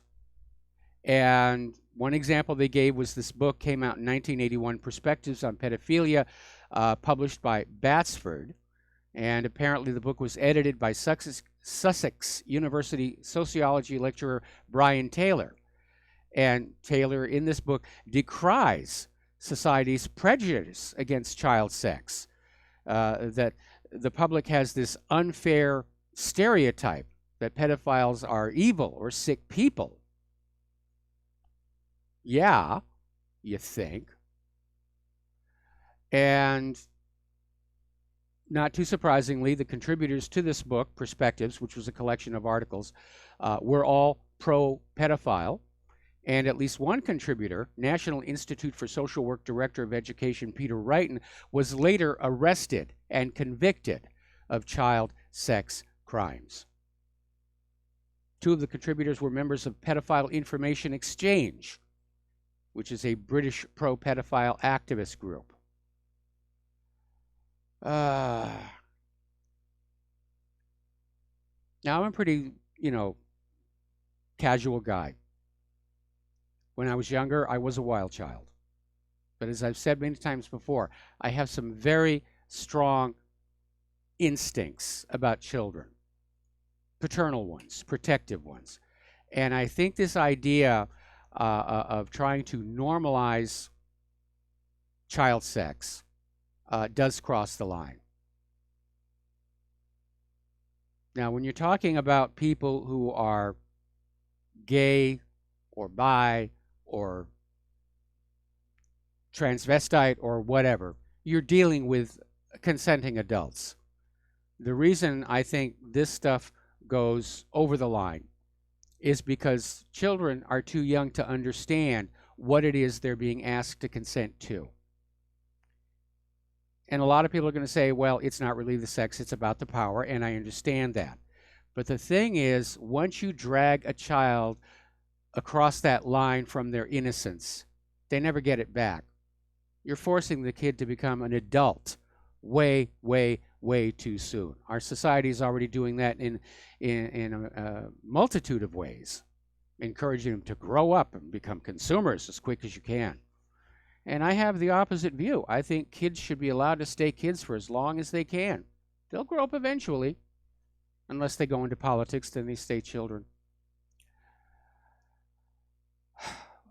Apparently, the Counseling and Mental Health Center at the University of Texas at Austin is launching a new program to treat masculinity as a mental health issue. This gets back to that war on guys. And they claim the program is going to help male students take control over their gender identity and develop a healthy sense of masculinity. And basically the program is out there saying they're trying to get rid of old stereotypes, like traditional male gender roles, like being successful or the breadwinner.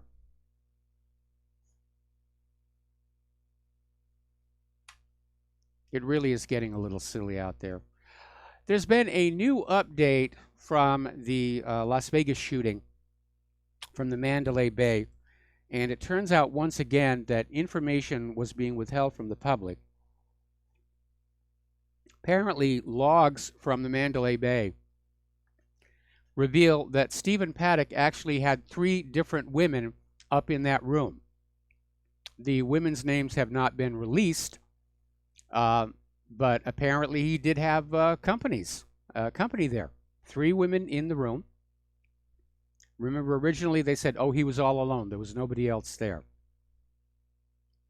So it's another indicator we're not getting the straight story on this, which seems to be status quo these days.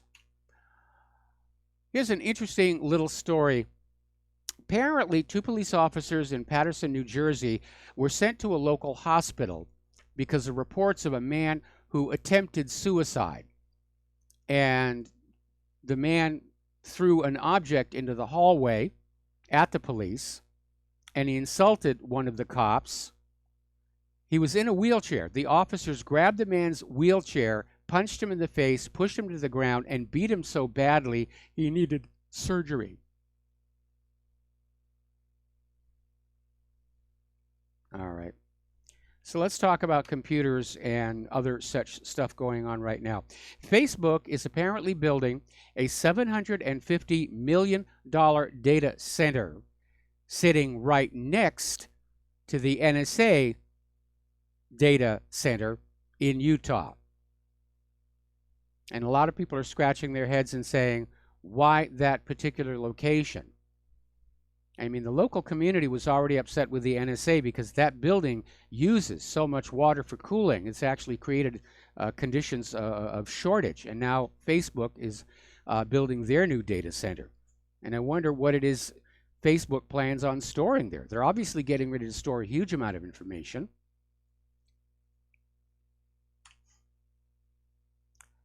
The Office of Management and Budget has issued a report showing that federal agencies of the U.S. government are at a great risk of hacking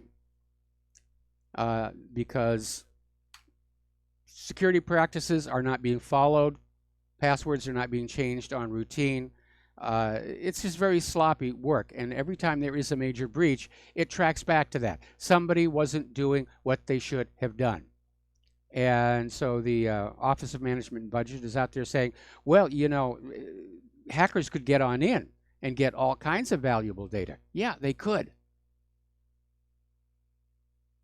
And it's another reason why I'm just wondering why the U.S. government as a whole takes the issue of computer hacking and cybercrime apparently so lightly, you know, unless it's their computers or a major corporation. Okay, let's talk about Ebola. I haven't updated on that for a while, but the situation in the Republic of the Congo is getting serious because for the first time Ebola is now out in an urban area. And apparently 3 late-stage patients snuck out of the hospital. They thought they were getting sicker when the doctors were treating them. They snuck out of the hospital. They were eventually recaptured. Unfortunately, they've all died, and nobody knows how many people they came into contact with. Now, the city where all this is taking place is right along the Congo River. There's a lot of boat traffic on the Congo River, and a lot of it goes down to Kinshasa, which is the capital. And Kinshasa has an international airport. So we could see Ebola start popping up in other parts of the world. Now, I haven't seen the numbers to know what the lethality rate on this particular strain of Ebola is, but it is very, very serious. A rough guess would be around 60%. The lowest mortality rate was for Ebola reston, which killed monkeys, but humans are immune. The other end of the spectrum is Ebola Mayinga. That has a 98% lethality rate. Over in Utah, they're kicking up the vaccination debate again. They have a new law. House Bill 308 was signed into law back in 2017 by Governor Harry Herbert, and it's changed the vaccine rules for Utah students beginning July 1st of this year. And unvaccinated students will be expelled. So they're just pushing that corporate propaganda. And I think we reported yesterday on this story about how, once again, it turns out safety tests on drugs were being faked to get a product out there with the thimerosal. All of these corporations are lying, and one of the reasons I keep trying to teach people scientific method and check your sources is because science can be corrupted by money. Very often is. In the good old days, the rulers would get a priest from the church who would stand there in his robes holding a Bible and say, "Believe what we tell you to believe."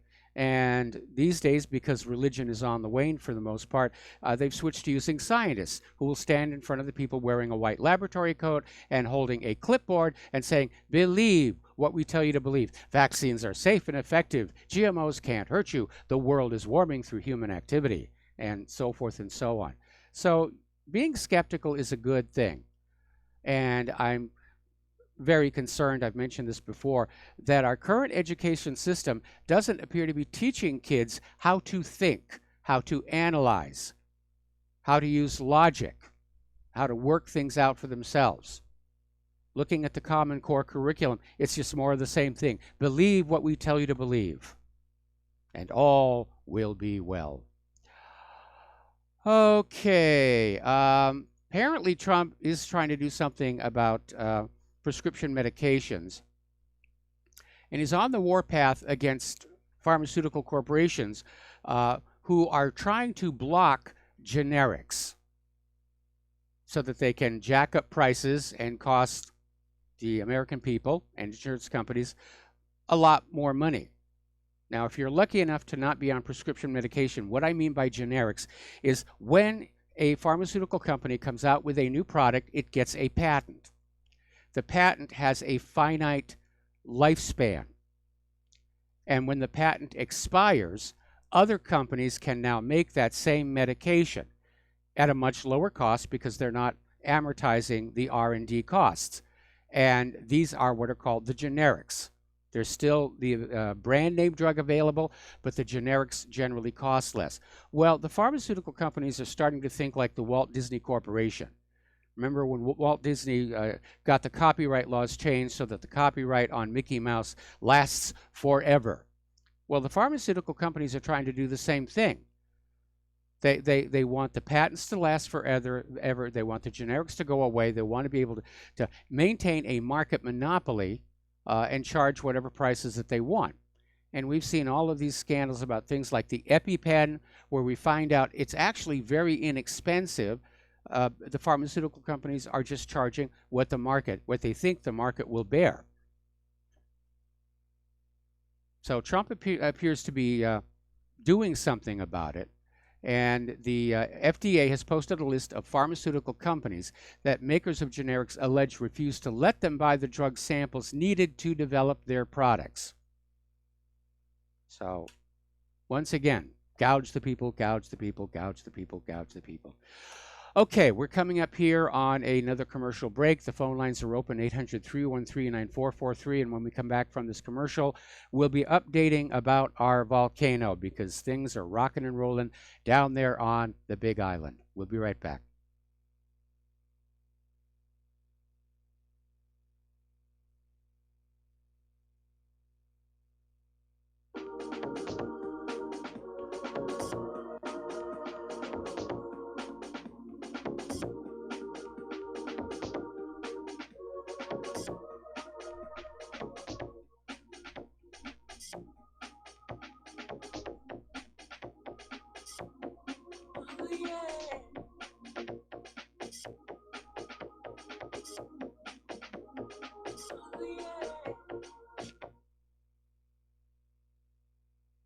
Do you or someone you know suffer from chest pain, blood pressure, cholesterol, or irregular heartbeat? Are you looking for a more natural solution to overcome these health challenges? You hear the ads all the time. If this stuff's so good, why doesn't my doctor prescribe it? That's easy. Doctors are not trained in natural medicine. Extendivite Heart Tonic does want you to be as healthy as you can be, and it really works. Take Extendivite for 6 months and your doctor will say, I don't know what you're doing, but don't stop. It's working for you. Get the dependability of Extendivite. Just see how you feel in 6 months. A 2-month supply of either capsules or liquid is only $69.95 plus shipping and handling. Call 1-877-928-8822. That's 1-877-928-8822 or visit heartdrop.com. Extend your life with Extendovite. As a listener of RBN, you're surely concerned about being informed and being ready for whatever may come. Please consider the following questionnaire as a soul-jarring wake-up call. If you answer no to more than 2 of these following questions, you probably aren't going to make it through any major disruption in our country. The questions were compiled by people that have been there. Are you really ready? Do you own your own firearm for the primary defense and protection of you and your loved ones? Have you ever been professionally trained to stand against life-threatening behavior? Have you ever practiced enough to fire 500 rounds during a 2 to 4 day time frame, day and night? Can you load, unload, fire, and clear a jam in total darkness? Have all the adults in your household been professionally trained? Are you, life and death, comfortable with your abilities with pistol, revolver, shotgun, and rifle? Are you aware that everything that you do to prepare for an emergency is a waste of time, money, and energy? If you haven't honed your abilities to their highest level to protect and keep what you have, do you have the repair parts that will most likely be needed for each of your firearm, and do you have the ability to install those parts? Could you completely clean every firearm you own? Are you aware that your body won't go where your mind hasn't been? In other words, without proper training, followed by regular practice, you probably will not win a gunfight. Well, how did you measure up? Take the once-in-a-lifetime opportunity to start correcting your deficiencies by receiving your Commander Lifetime Membership with Front Sight Firearms Training Facility. A one-time donation to RBN for $500 will give you a Commander Lifetime Membership at Front Sight as a tremendously huge thank you bonus. See details on RBN's webpage to make it happen. The clock is ticking. You had better be ready before it happens.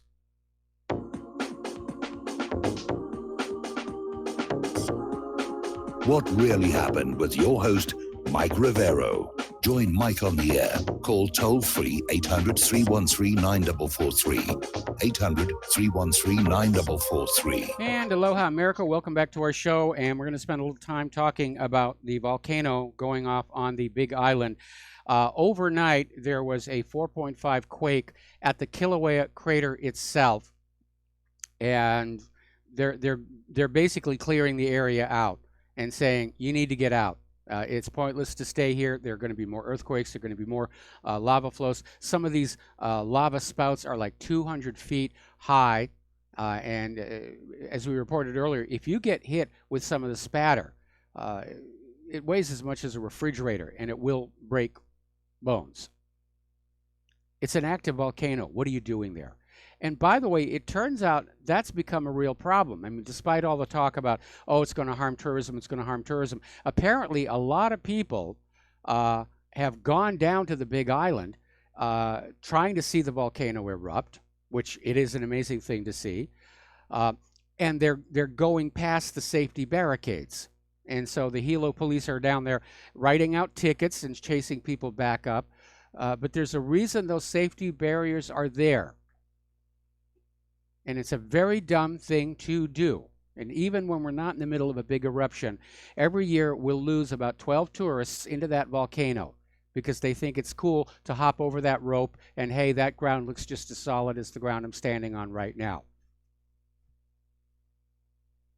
So basically the locals are being told this is literally their last chance to evacuate the volcano area. The roads are all pretty much closed. They're using helicopters. They've actually taken a bulldozer in, and they're trying to bulldoze a new emergency road to get around where the lava is. But it's pretty intense down there.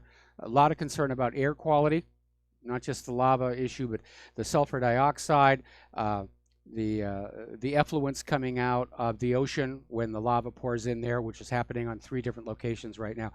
And the volcano's been erupting long enough now where the sulfur dioxide has kind of swirled back and forth over the region. And yes, we are feeling it on the other islands. My eyes are stinging. It's worse than the smog in Los Angeles, as I recall here.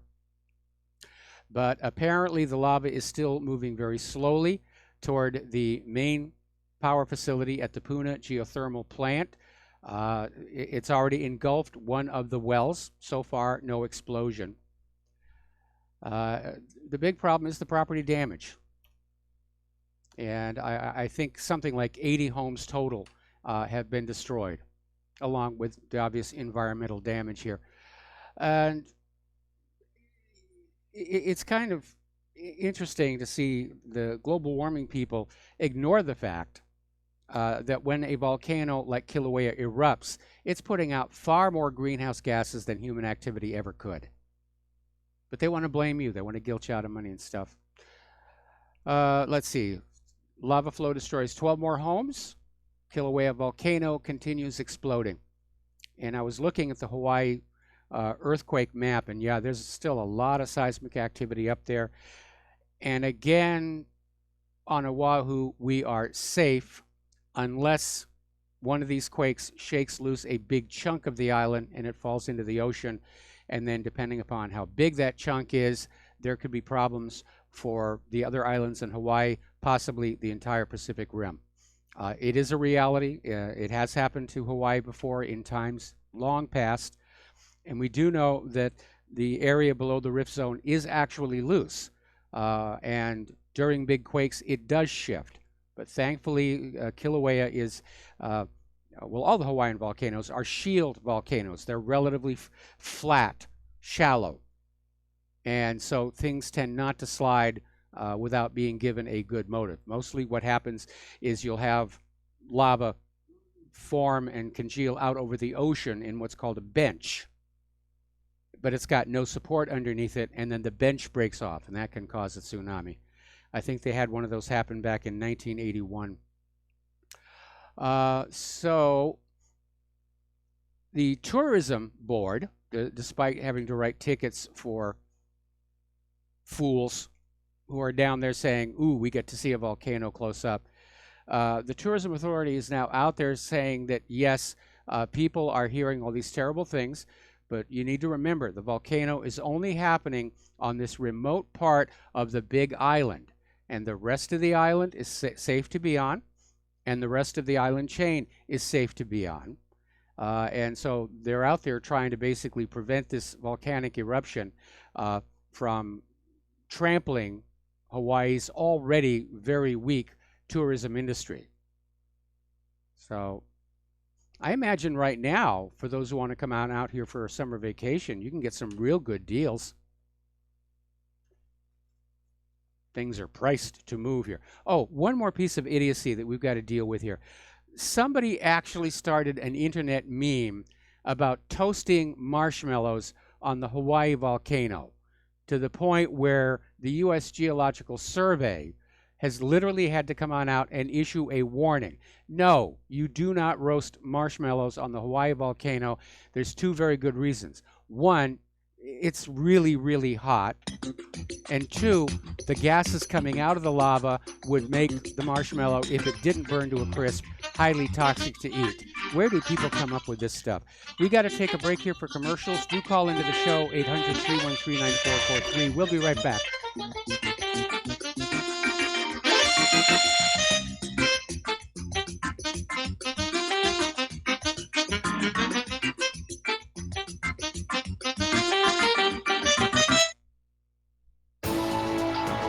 You are tuned in to the Republic Broadcasting Network. Visit our website by going to republicbroadcasting.org.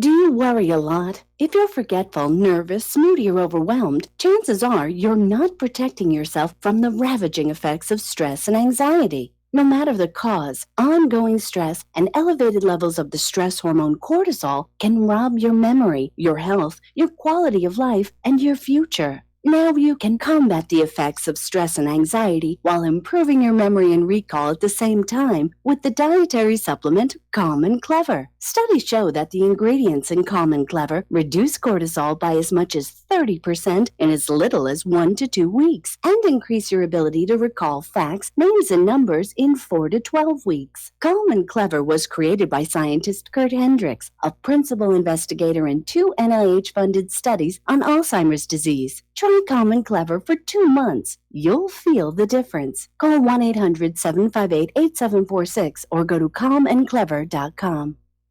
Tired of being lied to by mass media? It's growing more and more apparent today that news is received less and less through standard media outlets. Even with a growing audience every day, RBN is beginning to direct more efforts into social media. Social media and the use of the internet is fast becoming the primary source of people for news, regardless of demographic. RBN has set out to provide some of the best news on the internet through republicbroadcasting.org, and also has begun to use the tools to our advantage by way of social media. Republic Broadcasting is now operating a Facebook page to function as yet another avenue to have our collective voice reach new audiences across not only America, but across the globe as well. The Facebook page features not only news, but also an RBN player to listen to our broadcasts. Get involved by visiting facebook.com/Republic Broadcasting and liking our page and share it with your friends and family, because you can handle the truth. Many people write us about their experience with Extendivite. Allow me to read you one from Amazon.com. I just wanted you to know I saw my doctor and I laughed because he said, "I don't know what you're doing, but keep doing it." I have been taking Extendivite. I had borderline high blood pressure, heart flutter, high cholesterol. I changed my diet and included Extendivite with an amazing turnaround for the better. A few months later, I had a doctor's appointment and took a stress test. I passed. No heart flutter, blood pressure was perfect. My doctor even took me off my medicine. I thank you truly from the bottom of my heart. This stuff works, and I'm so grateful for Extendivite. Thank you, Justin G. Tell us your story. Get Extendivite today. Call 1-877-928-8822 or visit heartdrop.com. Extend your life with Extendivite. What this country is coming to, I sure would like to know. If they don't do something by and by, the rich will live and the poor will die. Doggone, I mean the panic is on. Can't get no way, can't draw no pay. Unemployment getting And aloha, America. Welcome back to our show here. And apparently over in the Lake Tahoma area in North Carolina, they had a landslide that occurred next to a dam. And apparently there was an evacuation, and they're now evaluating the dam to see if it was damaged. So that's happening over there. Okay, over in Great Britain, the Church of England, which the Monty Python people love to make fun of all the time, is now urging transgender people to join the clergy in order to honor LGBT plus people. And they're doing this to basically fight back against allegations that the Church of England is homophobic.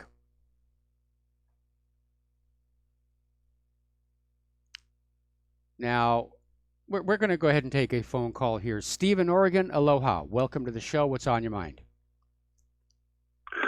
Hi, Michael. I have a couple things on my mind. I wanted to talk about GMOs, but I also wanted to mention I have a daughter that was born in Italy in 1997. Okay. And there was a controversy over her name. And her mother wanted to name her Andrea. But Andrea in Italy is a boy's name. Now, she was naming her after a best friend, a woman that was German named Andrea. That was okay in Germany, but when our daughter was born in Italy, the government got a hold of her and said that they could not name her Andrea because that was a man's name in Italy. So she changed it to Cassiopeia. Okay. And that was acceptable. Yeah. So it's been going on since 1997 at least, and it was standard procedure apparently then. I see that as being very, very silly. But yeah, they're very traditional in Italy. Well, it depends on what part of it depends on what part of Italy you're standing on. I mean, in the north in Lombardy, it's almost like two separate countries. In the Lombardia area, very, very traditional, very rigid, very uptight. Down toward Rome, completely different. Yes, it is. So anyway, my main topic was GMOs, and a lot of people talk about the GMOs and they go, oh, well, it's perfectly the same. You have the same base pairs as in normal plants that you can achieve through breeding. You have your A, C, T, and G, the adenine, thymine, guanine, cytosine, and those are the same in the genetically modified foods. But the question people never ask, and this amazes me, is they show these little videos of, oh, you just put this DNA in, but how do you get it in there? And the answer to the question is, usually in genetic engineering, they use plasmids or viruses that hook on to the DNA you want to transfer, and they transfer it into the DNA of an organism. Now, maybe you've heard of a virus that you can get, like a cold virus, and it incorporates itself into your DNA, and then it can pop up later and kind of come to life. Yes. Well, that's what these plasmids like. So they take a plasmid and they hook this DNA onto it, and then they're able to, that plasmid will go and insert itself into the host's DNA. But the double-edged sword is the plasmid can unhook itself too later and move on and insert itself in some DNA somewhere else. So every time you do this, every time you have something that splices into some DNA, the point that it splices in is part of a protein normally. And now suddenly you've interjected this new DNA into it, so now you're no longer going to be able to code for the protein that was right in that segment, that was coded for right in that segment of DNA. That's the real problem, because so it's created when you cook GMO food, the alien DNA is going to be destroyed. Okay, but the real danger is protein expression. And during the organism's growth, and the fact that it's already been documented that altering the genetic pattern of a life form will often produce unpredictable secondary effects. And nobody's looking for them. Nobody wants to see them. They just want the product out there on the market. Oh, exactly. They don't research what they don't want to be known. Yep. And that's why there's kind of a blank area. They kind of don't mention how it gets in there. And then every time it moves, it can create an error, a genetic error of deletion or insertion. It can leave a few base pairs behind that's going to screw up how the whole sequence reads out and how that protein's formed. So every time it inserts, it creates an error. When it leaves, it can take some of your DNA, leave some of its, either one, and cause another error there. Then it moves on to another cell, cause another error there. This is much like the theory of aging, is by successive mutations, by genes not working. You have multiple copies of many genes, but Yes. 2, 3 copies wear out. Pretty soon you're out of that function, and you slowly start to decline. It's aging, basically. Yeah, do you know about the telomeres? The thing is now, pardon? Do you know about telomeres? Yes, they do appear to shorten. With, you're the more born with divisions there these telomeres, and they appear to serve a protective function, like the aglet on a shoelace. But through successive generations, the telomeres shorten and shorten, and once they're gone, you start suffering genetic damage.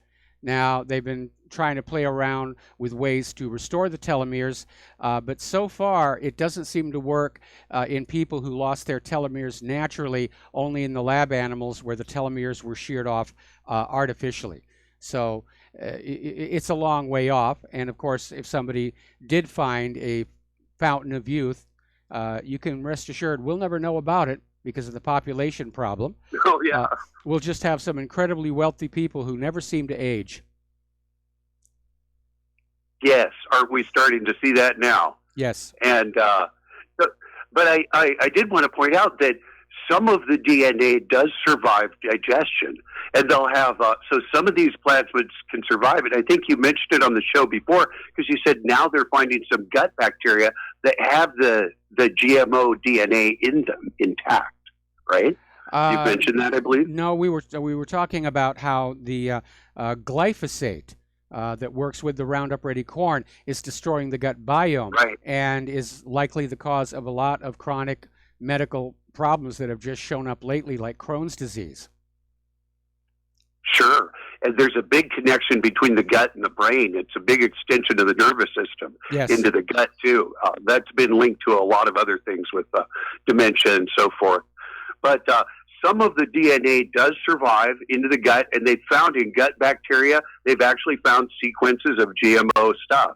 So as the GMO is not completely digested, because a lot of it does pass through the digestive tract undigested, and it can be absorbed. And they found some, and I wanted to send you some links on that too, but I wasn't able to before the show.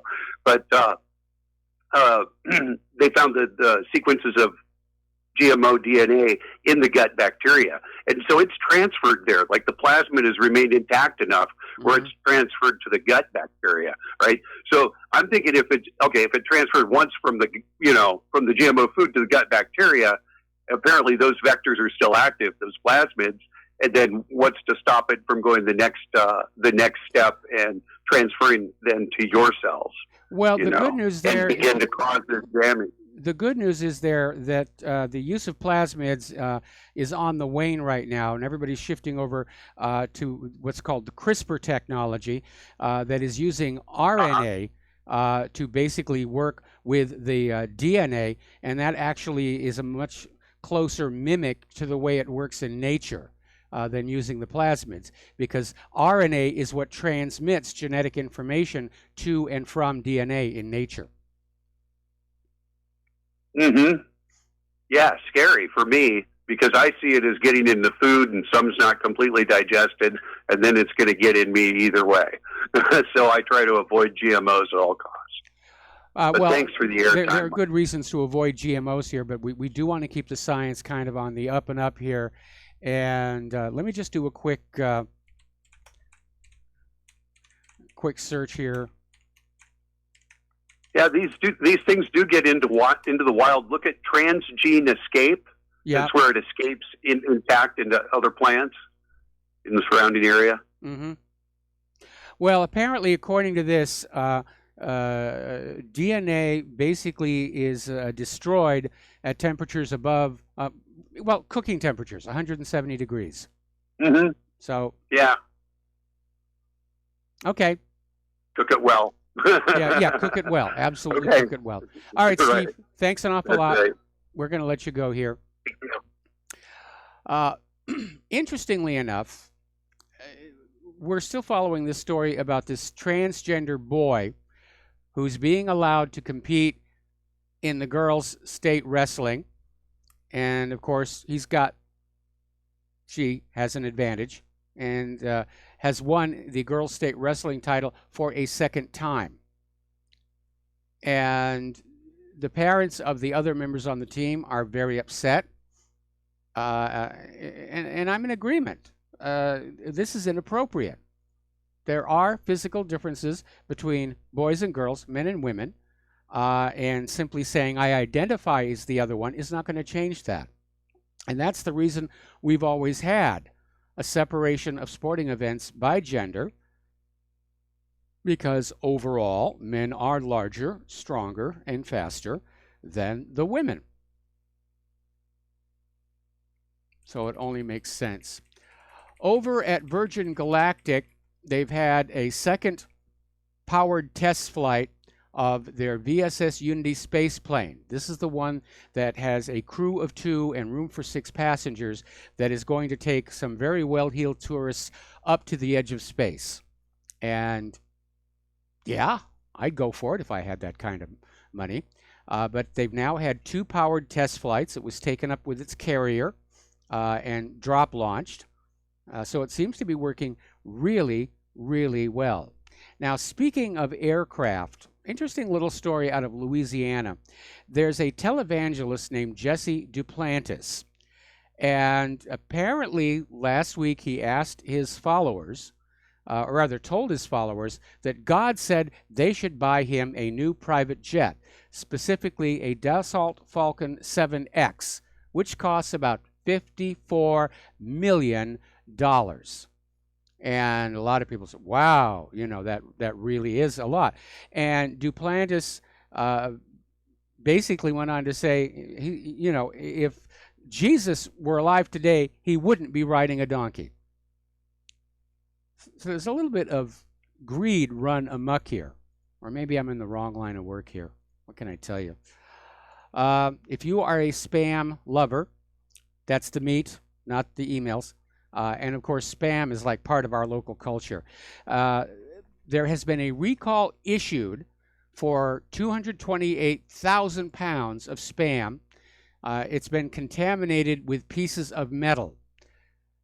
Now, if you are a customer of a store where you have a card that identifies you, you'll probably get notified about the recall.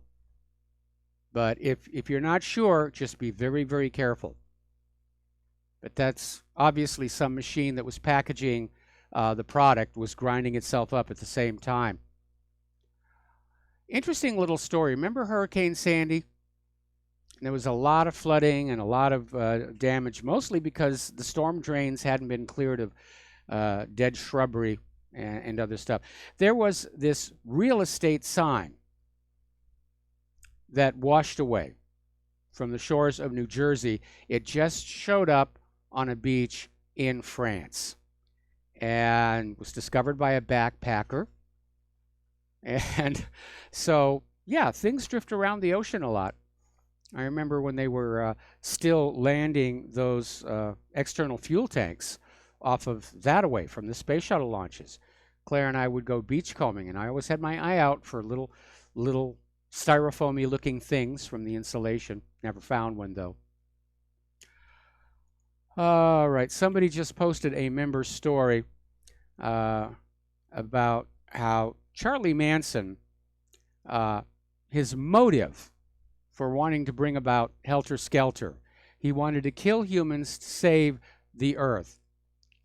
And unfortunately, that is not an idea unique to him.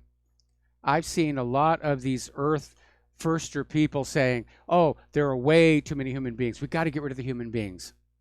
We need to go back to a natural world. And I always get very frustrated because I'm dealing with somebody who themselves is cursed with a lot of self-hate, and they want to take it out on everybody else.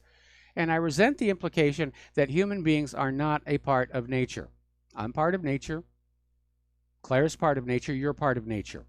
We have as much right to be here as any other life form on this planet. We're also intelligent tool users, which means our computers are part of nature. Our cars are part of nature. And this idea of how beautiful the world would be if all the people were gone, you do hear about it. In fact, Tom Clancy, in his book Rainbow Six, the villains were basically a bunch of ultra-wealthy elites who were going to knock off 98% of the world's population with Ebola and let the world go back to nature, and it was just going to be beautiful for them. And it's scary because there are people who think like that. And Manson was definitely one of them. Okay. Let me see what else we've got here.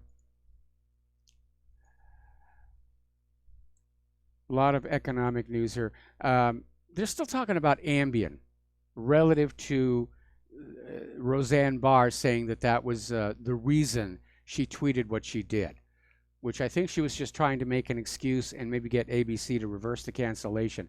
But the pharmaceutical company that makes Ambien is saying, yeah, there are some negative side effects, but being insulting isn't one of them.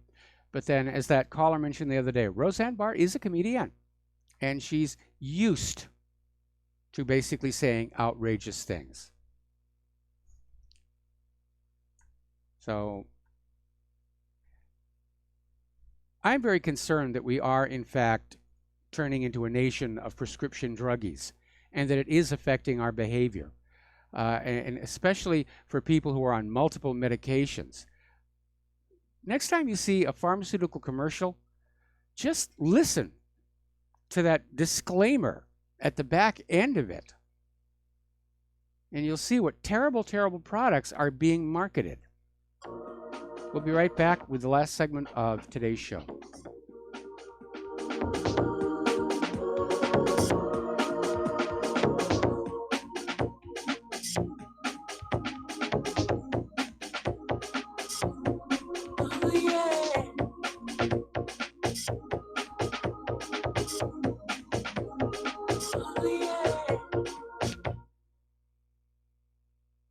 Homeowners, if your lender has gone out of business or sold your transaction to another lender or servicer, you may be the victim of a wrongful foreclosure, resulting in the loss of your home. If you've already lost your home, are in foreclosure, or even in good standing, you can challenge the mortgage transaction's illegal issue, and your property can be restored to you, and your foreclosure can be stopped or reversed, and the mortgage transaction declared unenforceable. State laws, U.S. title codes, the Uniform Commercial Codes, and U.S. Supreme Court rulings have upheld that defective mortgage documentations can reverse or stop foreclosures and enforce property title claims in favor of the homeowner. We are having successes in stopping the process of foreclosure, the enforcement of the foreclosure judgments, the sale of property, and evictions after the sale. We are not attorneys, and we don't give legal advice. We are a professional team of legal researchers, providing forensic mortgage audits and expert witnesses. We have the knowledge to produce the evidence and enforce laws regarding your legal issues. We've been in business for 12 years without a complaint. Consultations are free, and we provide a free title search to confirm if your mortgage has legal defects. Please call 855-253-3748. 855, 2, keep it today.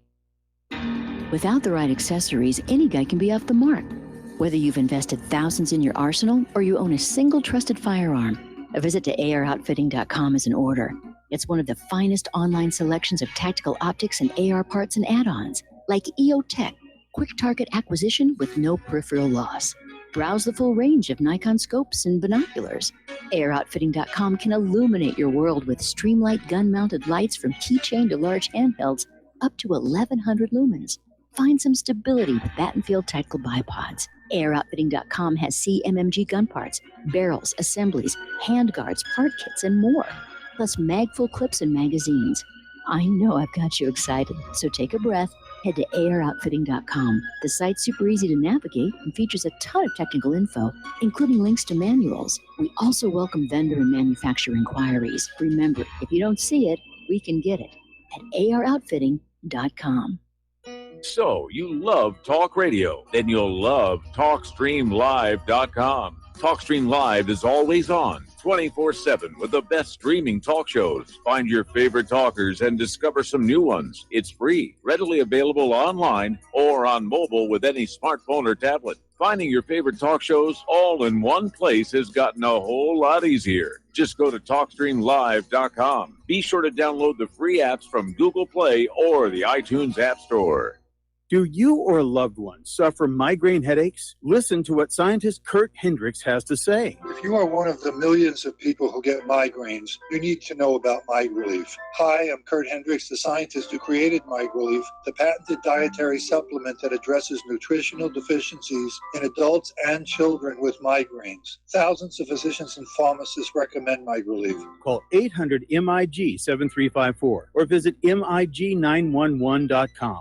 Some are maxed out all their credit cards. Some are working 2 jobs and living in cars. Minimum wage won't pay for a roof, won't pay for a drink. If you gotta have proof, just try it yourself, Mr. CEO. See how far $5.15 an hour will go. Take a part-time job at one of your stores. I bet you can't make it here anymore. And aloha, America. Welcome back to the show here. And apparently this idiocy about roasting a marshmallow over the volcano has gone viral. And the U.S. Geological Survey is trying to get ahead of it, saying that no, the sulfur dioxide, hydrogen sulfide will make the marshmallow taste bad. You're dangerously close to lava to do it. The marshmallow will probably incinerate faster than you can pull it out. And something else you need to bear in mind. The fumes coming out of the volcano, in addition to the hydrogen sulfide and sulfur dioxide, there's actually sulfuric acid in there. And if you ever did high school chemistry, you will remember that if you mix sulfuric acid with sugar, which is what those marshmallows are mostly made out of, you get a pretty spectacular reaction. So I know it's Hawaii and you feel like you're on vacation and you've fallen for all the posters and postcards that say it's a tropical paradise, and it can be. But we're still in the real world, and real world common sense has to apply. It's a beautiful state. The large cities have all the problems of large cities everywhere. So don't leave your survival skills, your street smarts at home with you. Oh boy, apparently Samantha Bee is now facing repercussions for making a very nasty comment about Ivanka Trump. She's not lost her job. They just cut the comment out of the segment. And now actress Sally Field is trying to chime on in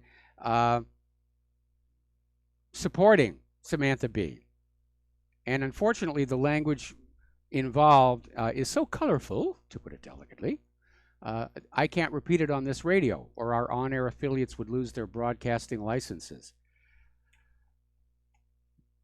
But start to wonder, is anybody left in Hollywood still sane?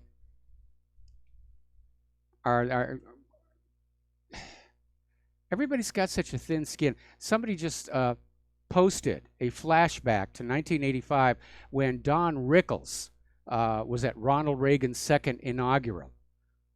And I was saying just yesterday that if you look at the history of comedy and you look back at what comedians could say in the 50s, 60s, 70s, especially the 80s, today it would be banned. Oh my goodness, I'm shocked. I'm offended.